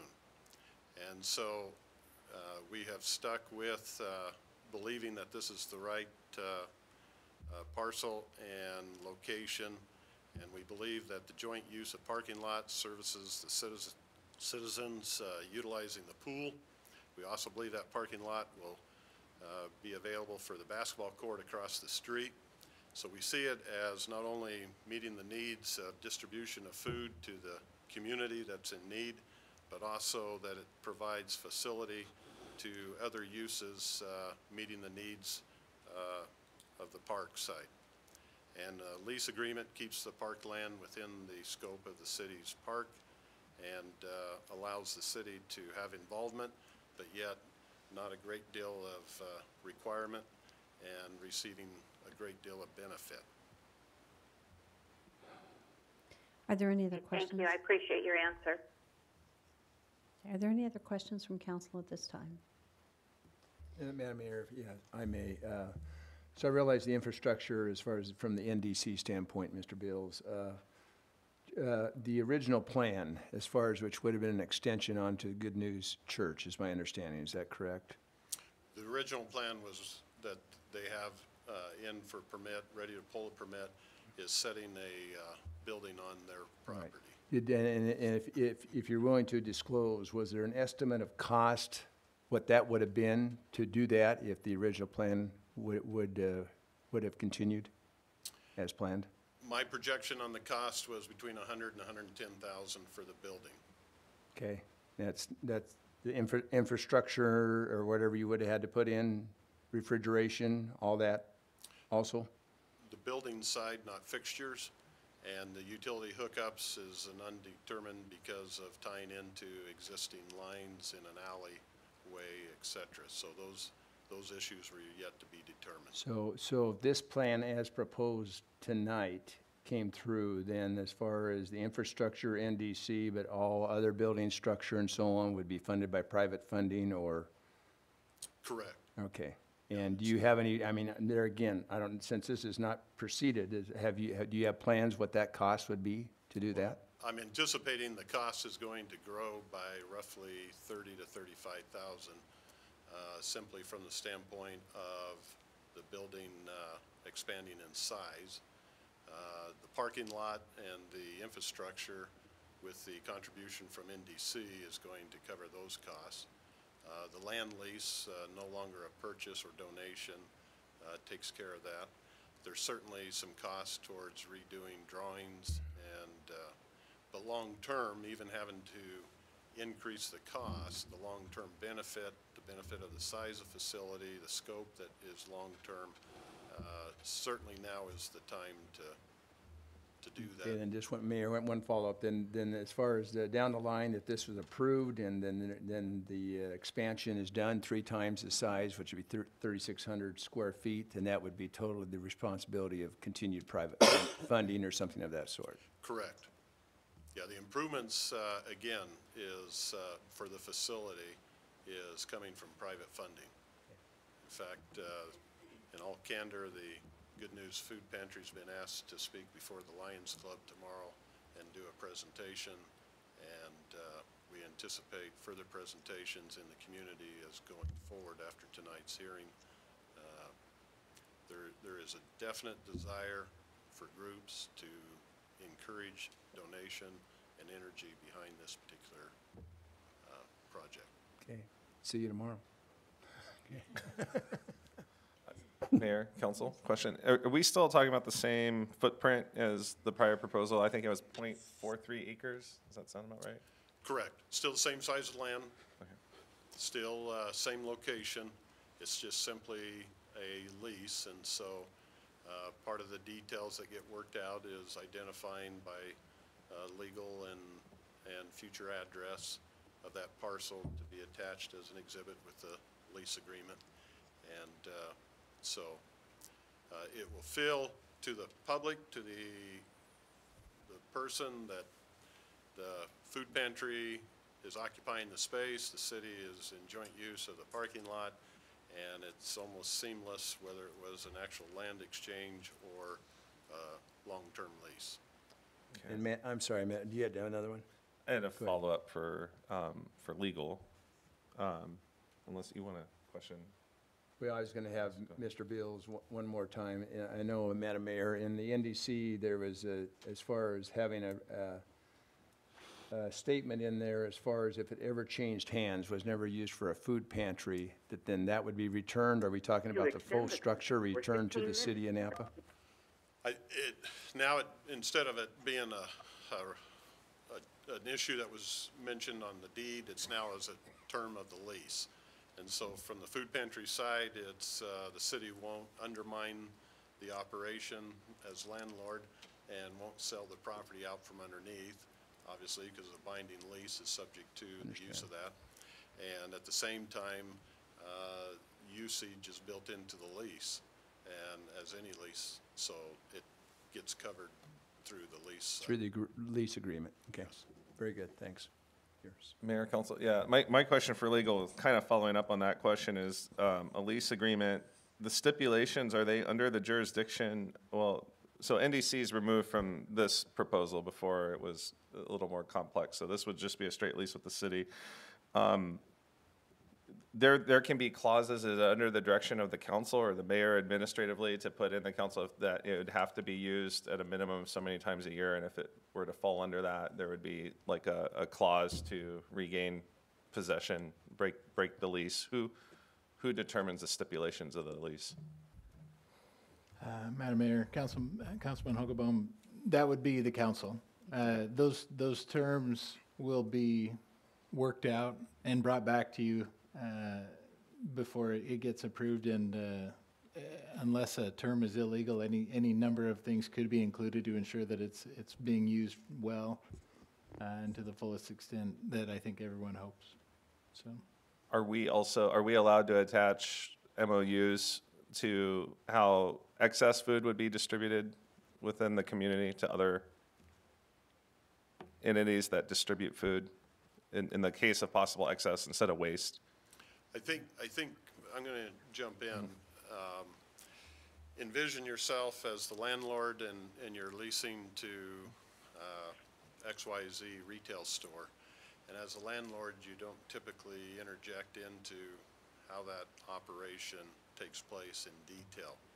Certainly in the terms of a lease, and a standard boilerplate lease is going to have that no illegal activity is taking place, no promulgation of promiscuity or illegal activity would be taking place on the property, those types of activities. But typically, the long-term standing quiet enjoyment, both recognized on commercial industrial leases and residential leases, is that tenant has autonomy in terms of its operation and so forth. And so I believe that if the city begins to try to step in and organize and direct the operation, then I believe the city is moving itself into being the operator.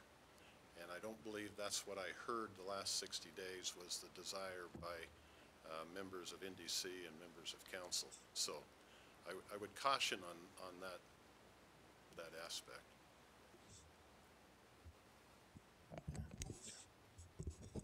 If there are no further comments, thank you. And we'll let you know if we have further questions. And again, the food pantry board's here if you have questions on the operations side. But again, thank you for your time. Appreciate the consideration. I think this is a good move for the city of Nampa. So I'd just like to share some comments.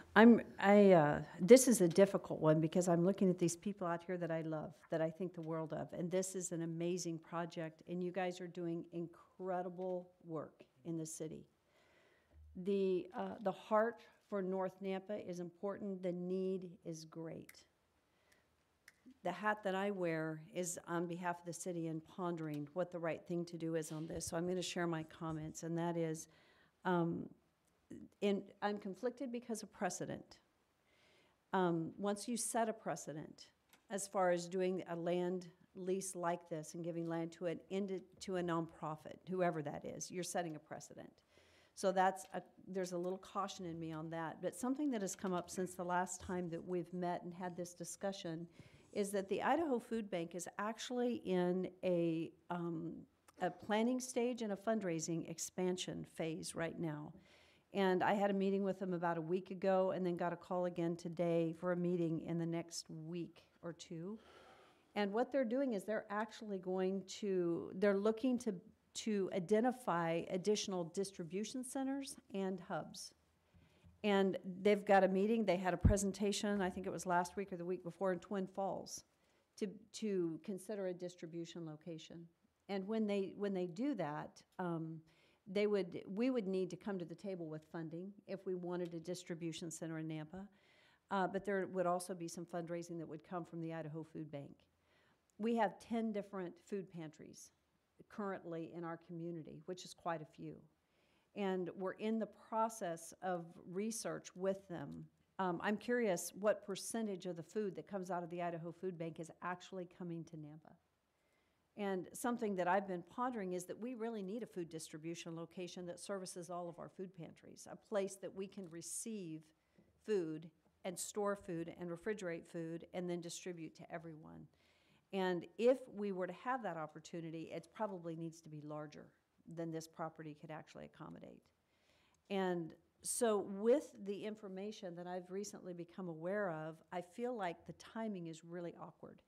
Because if we're looking at an opportunity with Idaho Food Bank to even consider either a hub or a distribution center in Nampa, I think we need to we need to look at that.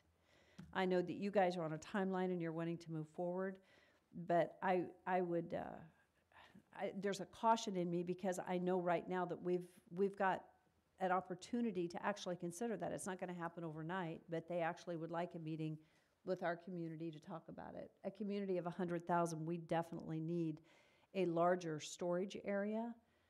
The other thing that we're in the process of looking at the various city property that we have available. And part of our strategic planning process that we're in the process of, we need to look at all of the land the city owns. What land do we have available? What land do we have that we could trade? And so the timing is awkward because we're right in that process. And so for me, the caution is making a decision on one piece of ground when we've got a lot that we have to consider right now, especially in light of the food bank, Idaho Food Bank, actually looking at the consideration of a larger property and larger distribution opportunity. So that said, so Sam, I see you want to say something. But I have a question for City Council. Thank you for identifying that I have a question. I don't see how a larger distribution hub would affect anything we're doing. So the place that we are at over here in North Nampa, even if they bring a hub in, will not help us distribute any more food in that location. So I still see that our location is needed as much as it ever was. And bringing in a hub is fantastic. That's great news. And I got a little bit of news on that too, but I don't believe that that would help us distribute more or less over there. We cannot continue to distribute food out of a mobile location. And being such a small location that we have available besides that, I think it's just going to take our legs out from under us. And I don't want to see that North Nampa location disappear. And we're in collaboration with the other food pantries in the area, and they can't reach the area we're reaching. So, I mean, we have to keep pushing on, trying to get that, a larger location there. Are you saying that if we did not move forward with the land trade and the lease opportunity, that you would not move forward with the current? No, I would say that we wouldn't be making an impact as much as we could. But I don't see the distribution hub coming to Nampa. I think that's a great thing, and we'd be a partner of that. But I don't see that would facilitate the area that we're facilitating, because I don't see any place that they could really, even if it's a hub, it doesn't distribute, is what I'm saying. Yeah, and the only other thing I wanted to say is, as a food pantry, we've renamed ourselves the Neighborhood Pantry, just to have that out there for everyone to know. That's great, thank you. Thank you for the work you're doing. It's really appreciated. So, Madam Mayor, if I may ask you a question then, okay.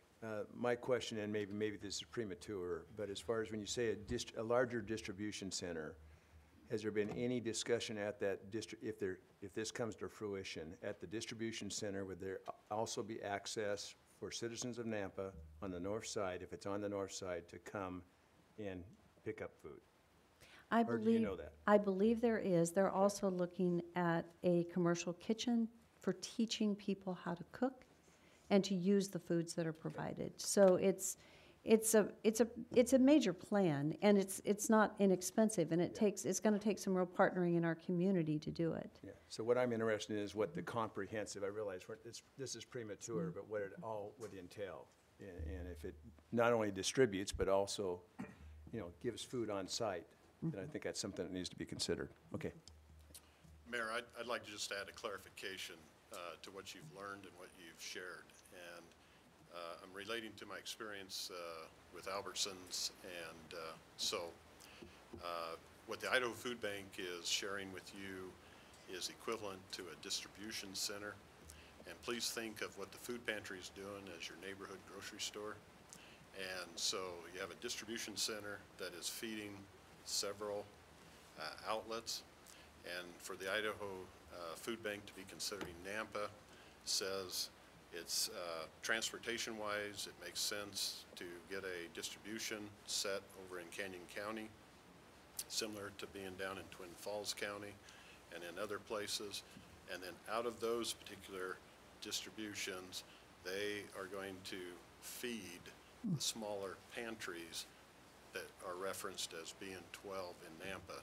And that same distribution would probably also feed Caldwell and possibly a Marsing, a Middleton, et cetera. So it is, I believe, two different items. I think it's good that the discussion's going forward, but I don't think it's the apples and orange in terms of concern.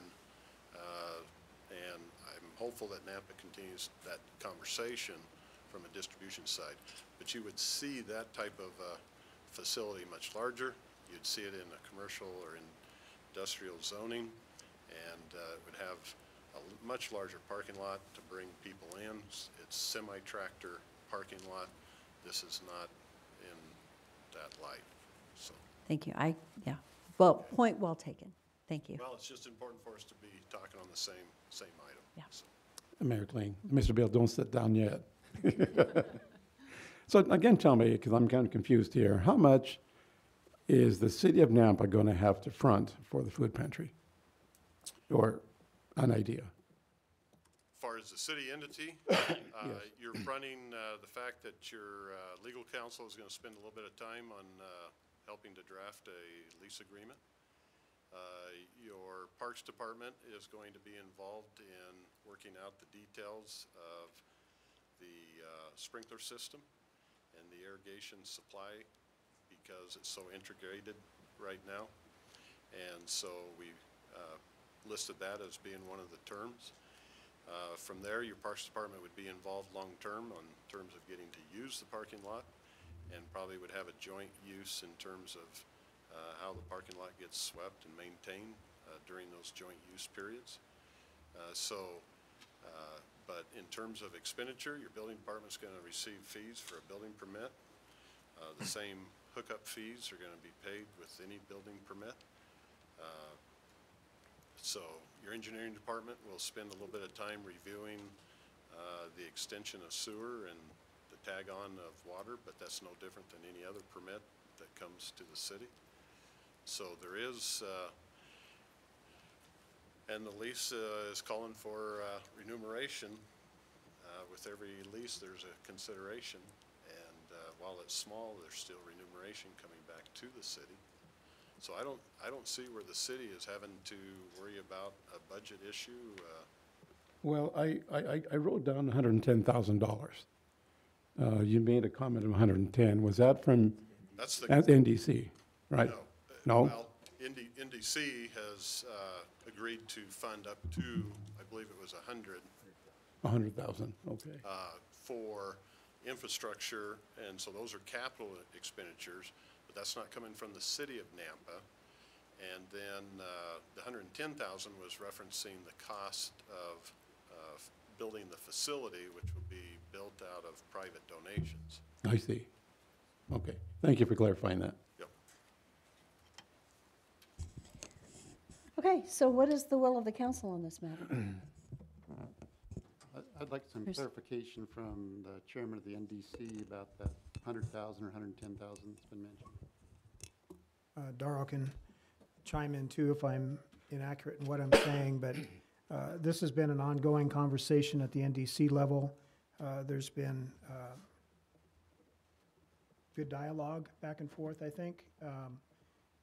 Concerns raised, questions asked, some of them answered, not all.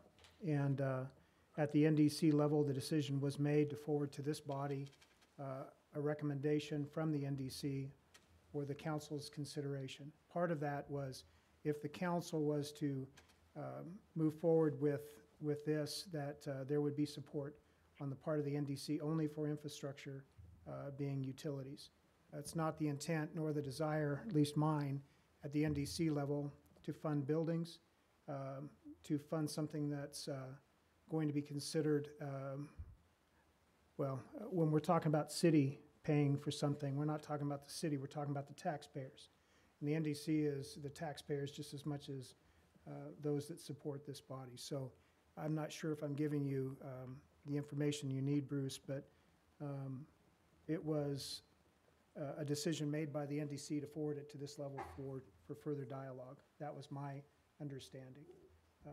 So with that, I have my concerns, I have my thoughts, I have total support for the folks that are in the crowd here for what they're doing. And I'll just go ahead and say a little bit further. I go along with the idea of a centralized distribution center. I think that's a good idea in a growing community to have that type of a processing where the food pantries are receiving the foodstuffs that they can then get into the actual home pantries as quickly as possible.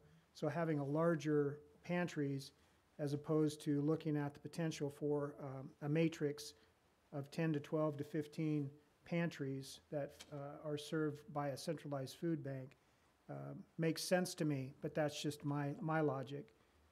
I have a concern about giving up park space. I have from the very beginning.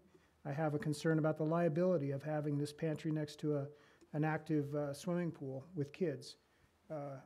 So, you know, I have really mixed feelings about this. I think that there are other locations that could be considered. Have mentioned that from the beginning, but it's always come down to a matter of cost. It costs more to get a property on 11th Avenue as opposed to the property in the park that the city can give. I have my concerns. I've shared those. I've supported the motion to bring it to this body. So that's where it stands as far as from my concern. Madam Mayor, down here, Madam Mayor. Excuse me, yes, I'm where did that come from? Just all these guys, okay. Fellow council members, this is tough, but not philosophically for me. There's not a pressing need for an additional parking lot in the swimming pool area. There's not. Philosophically, you don't gift public money or land to any corporation, even if it's a good cause. You just don't do it. The park is the park. It's like our public lands where I go ATVing. Once you give it up or sell it or lease it, it's gone, at least for my lifetime.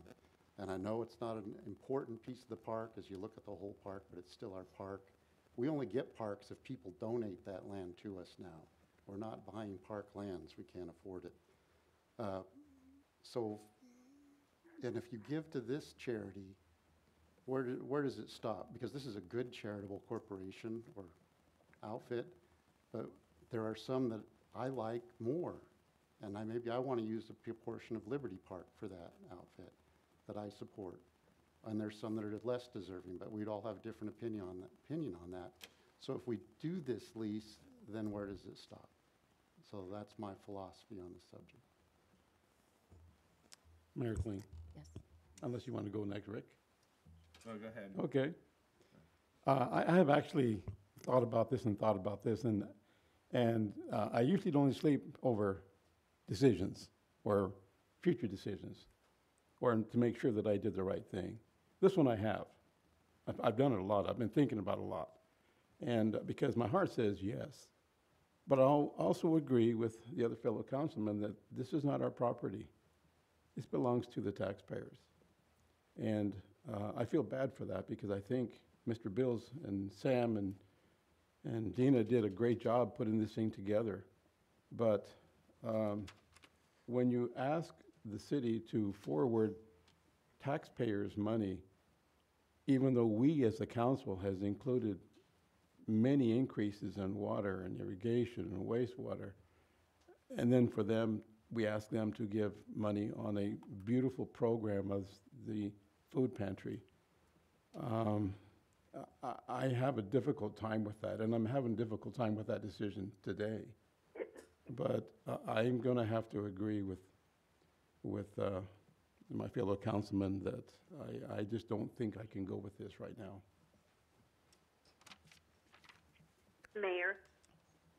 Yes, Sandy. Thank you. Just some of my thoughts as well.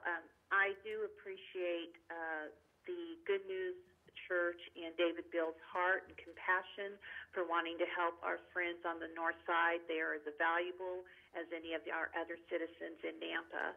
And as I stated when this first came up in October, that the first year that they opened at Lakeview Park, and for about the first year and a half, I believe, I was very faithful to help distribute the food and build relationships with those that we served. And I understand the need. The need is great. I also understand the Good News folks' time frame that they're working in and they're up against. Mayor, I really appreciated you sharing with us about what the Idaho Food Bank is doing in their expansion phase and that they're looking at things. And my one concern with that would be is if we go ahead and act on something tonight to give this food pantry in the park, we might be redundant because the Idaho Food Bank might be looking at a piece of property very close. And I understand they're not one and the same in what they're doing specifically, but they are reaching the same goal as far as distributing the food. I've heard so many people in the community approach me and talk to me about us giving away land and, as the mayor said, setting a precedence. And this is something that we really have to look at because, as Councilman Rodriguez explained, or expressed, excuse me, this is not our land as a council. This is the taxpayers. And we cannot find green space. We're not going to be able to find parkland. And once it's given, it's gone, and we can't get it back. There's a building, but there's not green space. The other thing I would like to point out is that on the agenda, it says a decision on the food pantry property exchange. And I'm not sure that we're even talking about a property exchange anymore. So for legal purposes, that might be something we want to look at. So again, I'm just saying, I have a heart. I've been very diligent in helping in the different committees I'm on to help serve the specific area of the North Nampa. And as I mentioned earlier, we need to be exploring, are there other options that are going to be serving the area that we're talking about more beneficially, and it's not giving away our taxpayers' land, because they brought to my attention the fact that when we had the Kurtz Park exchange, that was a problem, and on it's gone, and things that I wasn't even aware of. So I'm very, very concerned about it, but at the same time, my heart's torn because I do want to serve our community, and especially those with a great need for food security. Thank you, Sandy. Councilman? Yeah, Mayor, Council, I have a question before I go to some comments. The Hispanic Cultural Center of Idaho, is that city-owned land that's leased? It is. Does anyone? It is? Okay, that was my understanding. Yeah. The Family Justice Center, is that also city-owned land that we allow an entity to operate out of? Well, they're a city entity. I mean, they're funded through the city, and they are in I city thought property. Staff is funded by grants, but they're their own entity, the Family Justice Center. And it's sort of a private-public partnership. Excuse me, Councilman, the Idaho Hispanic the land is owned by the city, not the building. Yeah, which would be the same as this. Right, oh, yeah, I just case want to that's clarify proposed by that. us. So there's been some precedent already, and what's that? Boise State, and there's probably a list of the precedents already been established about picking and choosing entities, and we either get away from it or we continue to try to be more equitable with it. I'm also conflicted, but I'm still eating leftover food from last week. My wife, she volunteers at the Salvation Army shelter and cooks lunch every Wednesday. We do not want to see food go to waste. She uses food to cook there, and she brings the leftovers home, and we eat them as family until they're gone. We don't get new fresh meal until the leftovers are done. I hate to see food go to waste. It's just, and I know that you have a good relationship with the Idaho Food Bank already, and we're talking thousands of pounds of food worth hundreds of thousands of dollars.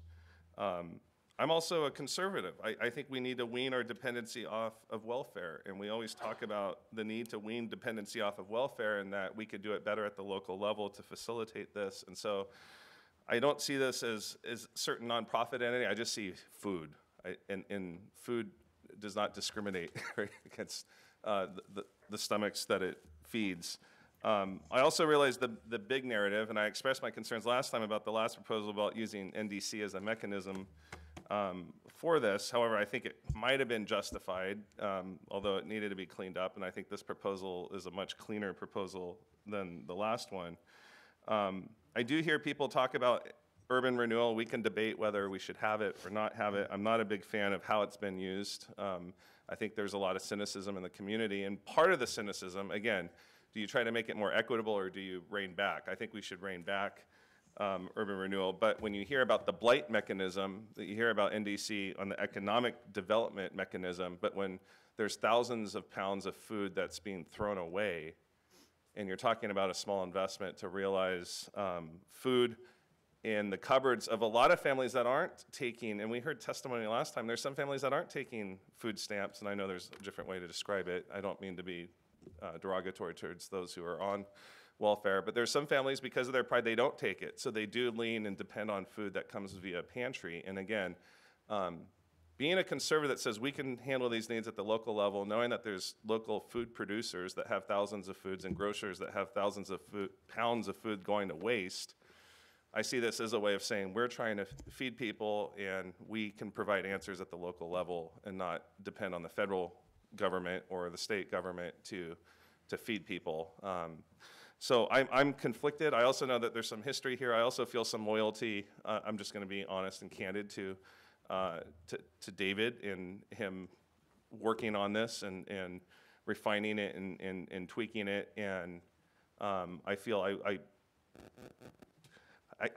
I don't know if my wife's watching at home, but part of me, I'm going to go home and eat leftovers. So I just, after this is over, and I just don't want to see food wasted. And I might be perhaps compromising part of my ideological purity in some respects with how the mechanism is facilitated, but the 0.43 acres in a multi-acre park, when the lot looks like an undeveloped residential lot in between a house already, there's a house on one side, and then a pool on the other, and there's no dedicated parking for the basketball courts, which are city-owned across the street, other than the street parking. I will support a measure if it's made. I'll make the motion, and I know some of us are conflicted and maybe don't want to vote on this. I don't mean to force a vote on it, but I think you need resolution, and I hope you don't take the way we vote. I shouldn't speak on behalf of my fellow members. They can speak on behalf of themselves, but I do want to say I hope that we're not scored or judged based on our compassion for people who are poor. Obviously, there's good disagreement perhaps up here on no one's against feeding people who are hungry. And what was unfortunate is how the narrative of this was going out, and how I've heard a lot of comments in the community too. Some saying, don't use urban renewal to give away park space. And I heard other people saying, wow, thousands of pounds of food that's going into cupboards to help people in North Nampa. How can you not say no to it? So I've heard conflicting information, but I feel I will support the endeavor and intend to make that motion if there's no further comments. That is a motion. There. Could I speak to the food that he was talking about and the amounts of food? In that we're not a public, I apologize, but since we're not a public forum and we just have a motion on the floor, Robert's Rules of Order, I need to stay right here with the motion that's on the floor. So we have a motion, and your motion was? Well, I'm also concerned about Councilwoman Levi's comments that the way the action item is listed, so I don't know if clarification from legal would be helpful, because it says decision on food pantry property exchange. That's what the initial proposal was. It's been tweaked, so I don't know if you're allowed to make a motion. Since we're in the midst of a motion, we'll go to legal. I'll let legal speak to it. Thank you. Madam Mayor, Councilman Hogaboom,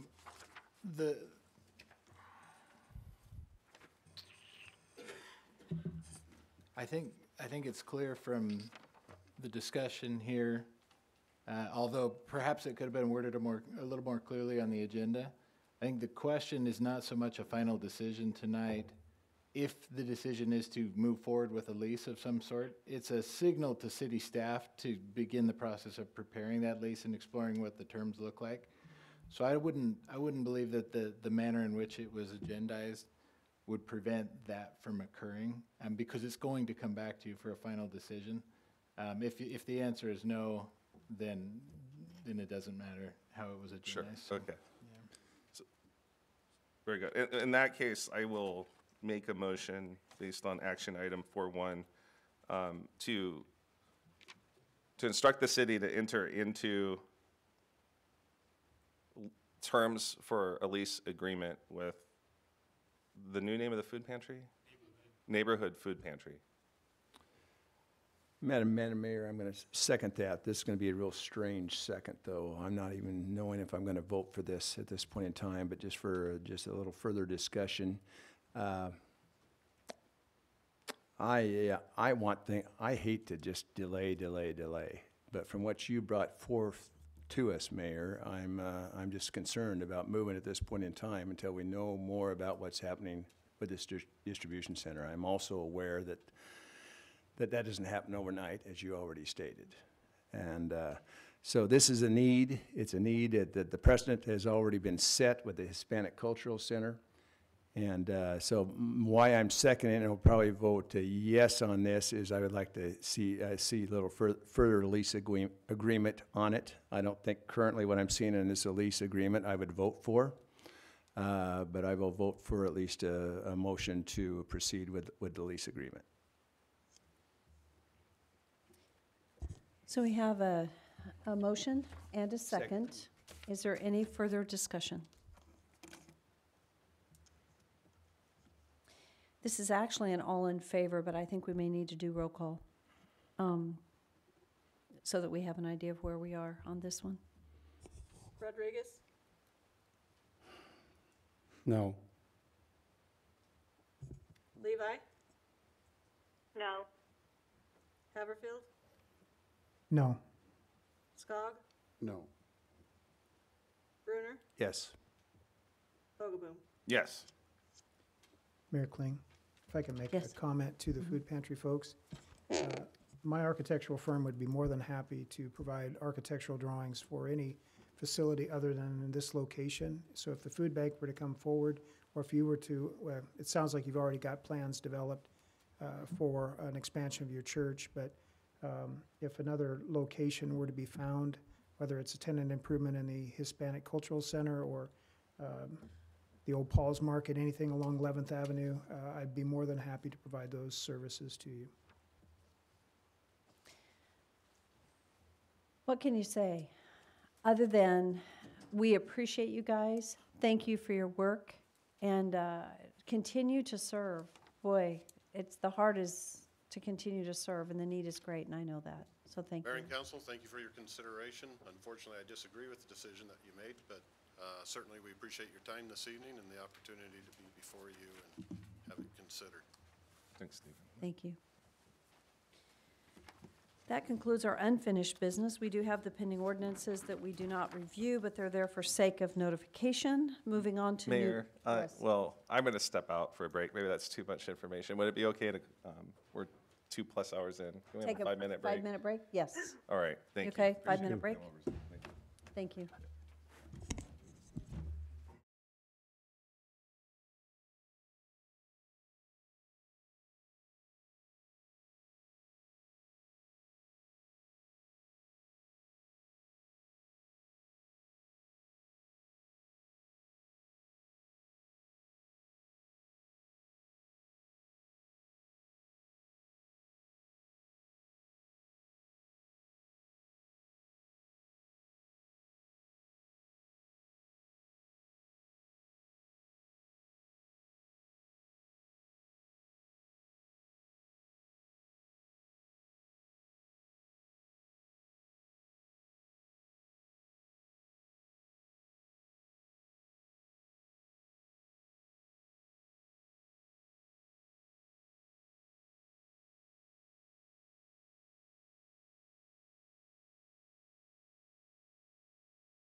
Rams just went ahead of the Chiefs 30-23. So that's a bummer. You can tell who she's. That's a The matter of mayor's gonna be in a opinion. bad mood the rest of the Well, that means Jared Goff is doing good, right? Is that, who's got Goff? I think They always do it on Monday night. Speed it up. What happened to everyone? Everybody left. Okay, so we are now into new business, and we are all here. I don't know if Sandy stayed or left, or, Are you still here? Still here. Hi, Sandy. okay. So we're on to 6.1 on the agenda. This is an action item, and this is to authorize the fire department to enter into an MOU with other agencies participating in the FEMA grant procurement of the SCBA PACs. And this has been reviewed and approved by the attorney. And So was moved. the So move. Second. discussion? Roll call. Rodriguez? Yes. Hogaboom? Yes. Levi? Yes. Skog? Yes. Haverfield? Yes. Brunner? Yes. Okay. So item 6.2 has been removed, 6.3, 6.4. Item number 6.5, this is the ICRAMP Board of Trustees election.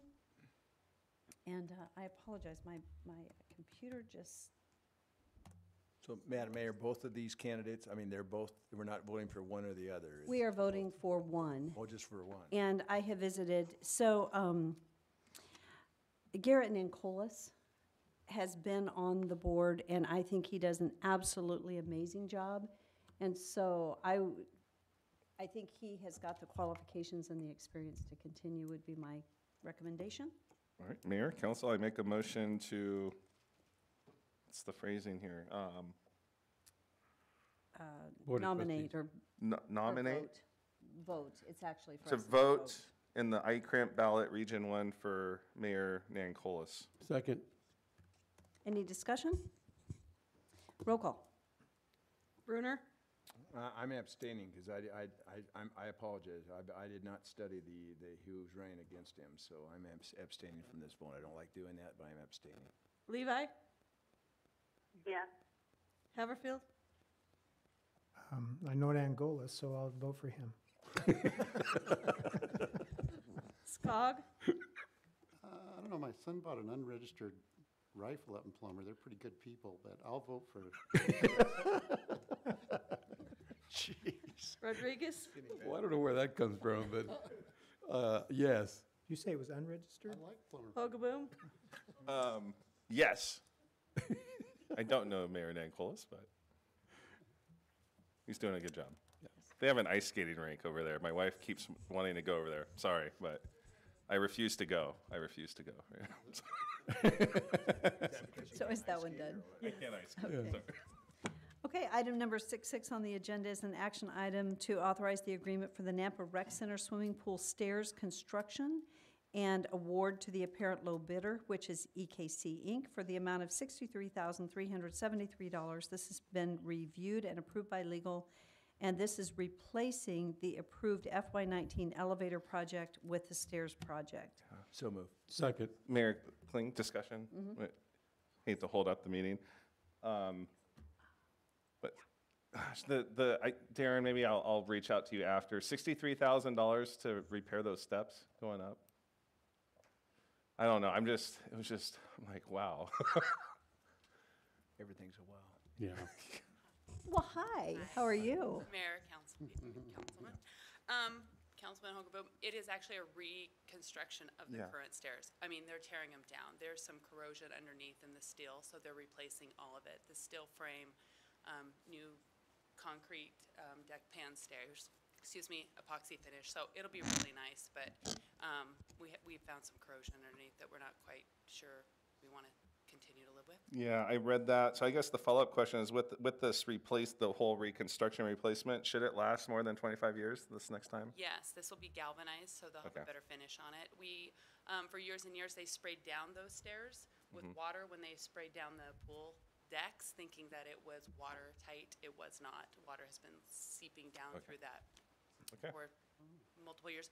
We have not done that practice, though, for the last 7 or 8 years, so that's no longer a practice that we do as far as maintaining the stairs. Mayor Kling. Yes. So is it the stairs to the second level? Correct. Okay, from both the men's and women's to the pool area? Yeah, so we'll temporarily have to have them, if we can continue, it's my understanding from the engineers that we continue to let them use the dressing rooms, but they'll have to go down and through the downstairs to get through to the pool area. All right. Thank you. Mayor, Yes. who's speaking? Is that Courtney? Sorry, yes, Councilwoman Levi, it's me. Thank you. I apologize. I was going to make a couple comments that, yes, I personally have used the stairs, and I can attest to the fact that they are in need of something done to them. A little bit scary in some places when you step on the stairs. My question to Courtney would be, what is going to be done in the meantime with the adult locker room and access to the pools? Yes, Councilwoman Levi, Mayor. So there'll be a period of time that there will be no access from the upstairs coming directly into the pool. You can continue to use the upstairs locker room, but then you would have to go down the main stairs of the building through the downstairs locker room and enter the pool that way. So if you are using the pool, your probably best option is just to change in the downstairs locker room. But if you are not using the pool and you have a rented locker, or you prefer the upstairs adult-only locker room, you can still use that and those showers upstairs. And how long is the demolition and construction of new stairs expected to take? Councilwoman Levi, Mayor. I don't have a timeline for that yet, as we haven't yet signed the contract. I don't know the timeline for the contractor's availability at this point. Thank you. Any further questions? Thank you so much. Okay, unless there's further discussion, roll call. Hogaboom, Yes. Levi, Yeah. Haverfield, Yes. Skog, Yes. Rodriguez, Yes. Bruner. Yes. Item number 6.7 is an action item to authorize the mayor to sign the non-development agreement Exhibit B between the city and Second Chance Equity Partners. Tom Points. So moved. And I'll second that. Is there any discussion? Roll call. Bruner, Yes. Haverfield, Hogaboom, Yes. Levi, Yes. Skog, Yes. Rodriguez, Yes. Haverfield. Yes. Item number 6.8 was postponed until the next meeting. And Tom, you're welcome to either just sit there or just stand at the podium so you don't have to get up and down.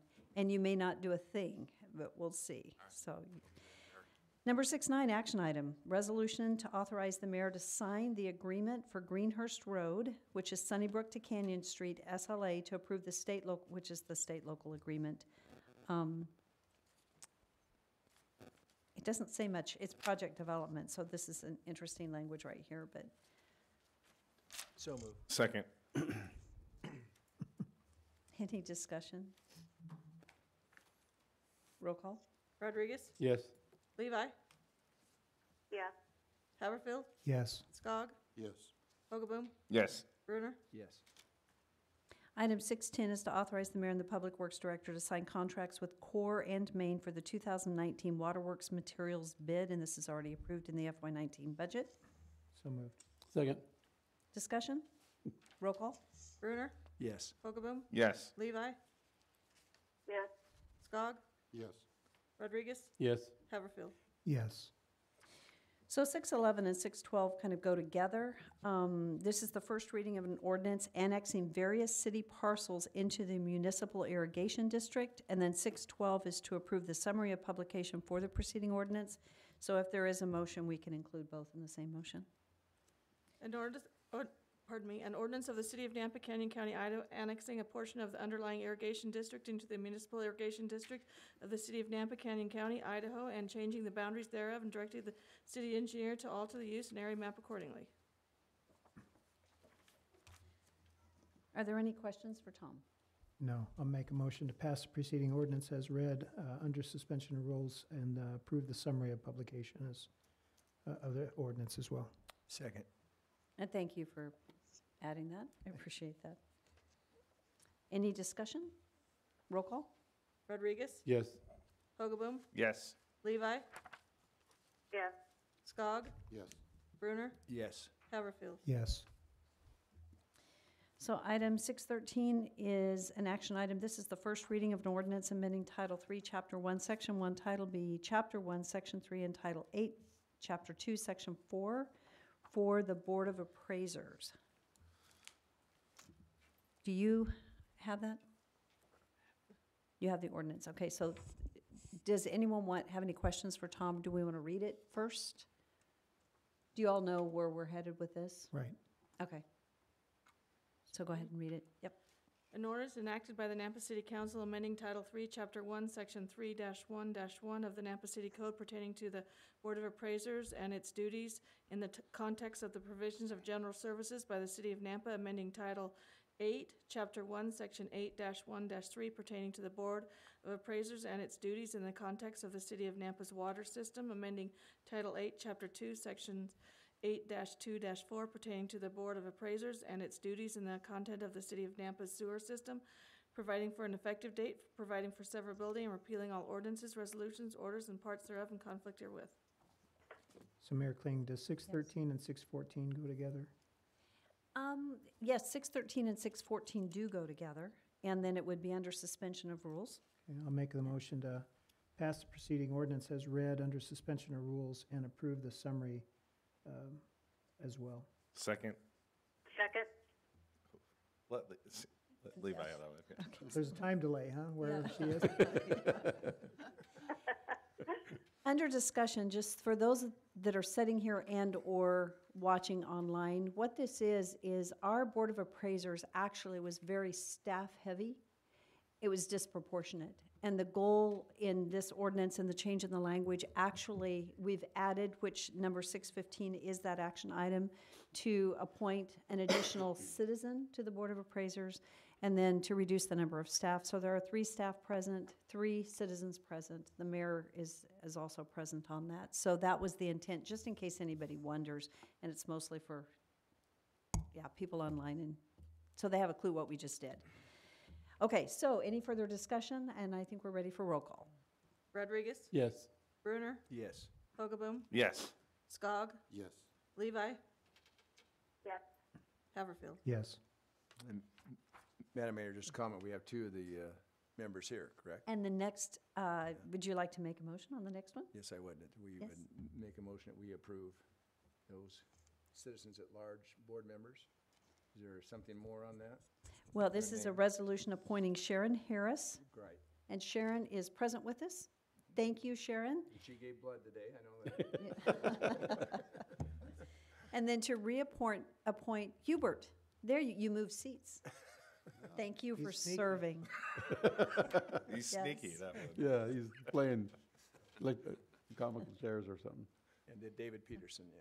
Right. David is on, but he doesn't need a reappointment because his term does not end, and we appreciate his service. Oh. So we're going to have staggered terms to where they stagger each year, and then there will be 1 year there's no change. Okay. So was that a motion to approve the resolution for Sharon? Second with a note, Osborne has an E at the end, correct? I don't know if that needs to be clarified for legal purposes, as stated in the notice, so. The names were stated correctly, so I'm seconding that, but I'm just specifying that Thank you. Osborne You with can an E. correct that. All right. Where'd you catch that? It's correct on the ordinance. Oh, I see an E there. So- Yeah, But on the it's action on- item listed in the agenda. Yeah, so the resolution's correct, it's just the agenda that's incorrect. Okay. So, okay, it's been moved and seconded. Is there any further discussion? Hearing none, roll call. Mayor? Well, yep. Yes, Sandy? Thank you. When will you proceed as far as to fill that space then? It's filled right now. That's the motion. Oh. Sharon I Harris, missed that. Okay. yeah, Sharon Harris is filling the 3rd seat that is on the Board of Appraisers. Okay. I'm sorry about that. Thank you. Okay, I think we're ready for roll call. Rodriguez? Yes. Levi? Yes. Haverfield? Yes. Skog? Yes. Hogaboom? Yes. Bruner? Yes. Sharon and Hubert, thank you for waiting this whole evening. I appreciate it. And our last action item this evening is a resolution to authorize the mayor to sign the State of Idaho grant agreement for grant funding of AIP-30 Airport Municipal Master Plan Project. So moved. Second. Discussion? Roll call. Brunner? Yes. Hogaboom? Yes. Levi? Yes. Skog? Yes. Rodriguez? Pardon me? Rodriguez? Yes. Haverfield? Yes. Tom, thank you for standing there instead of you got to stand. Yes. Darrell got me in trouble. Okay, so I would stand for a motion to, I will stand for a motion, and then we'll vote to adjourn into executive session under Idaho Code 74206-1F to communicate with legal counsel for the public agency to discuss legal ramifications of and legal options for pending litigation or controversies not yet being litigated, but imminently likely to be litigated.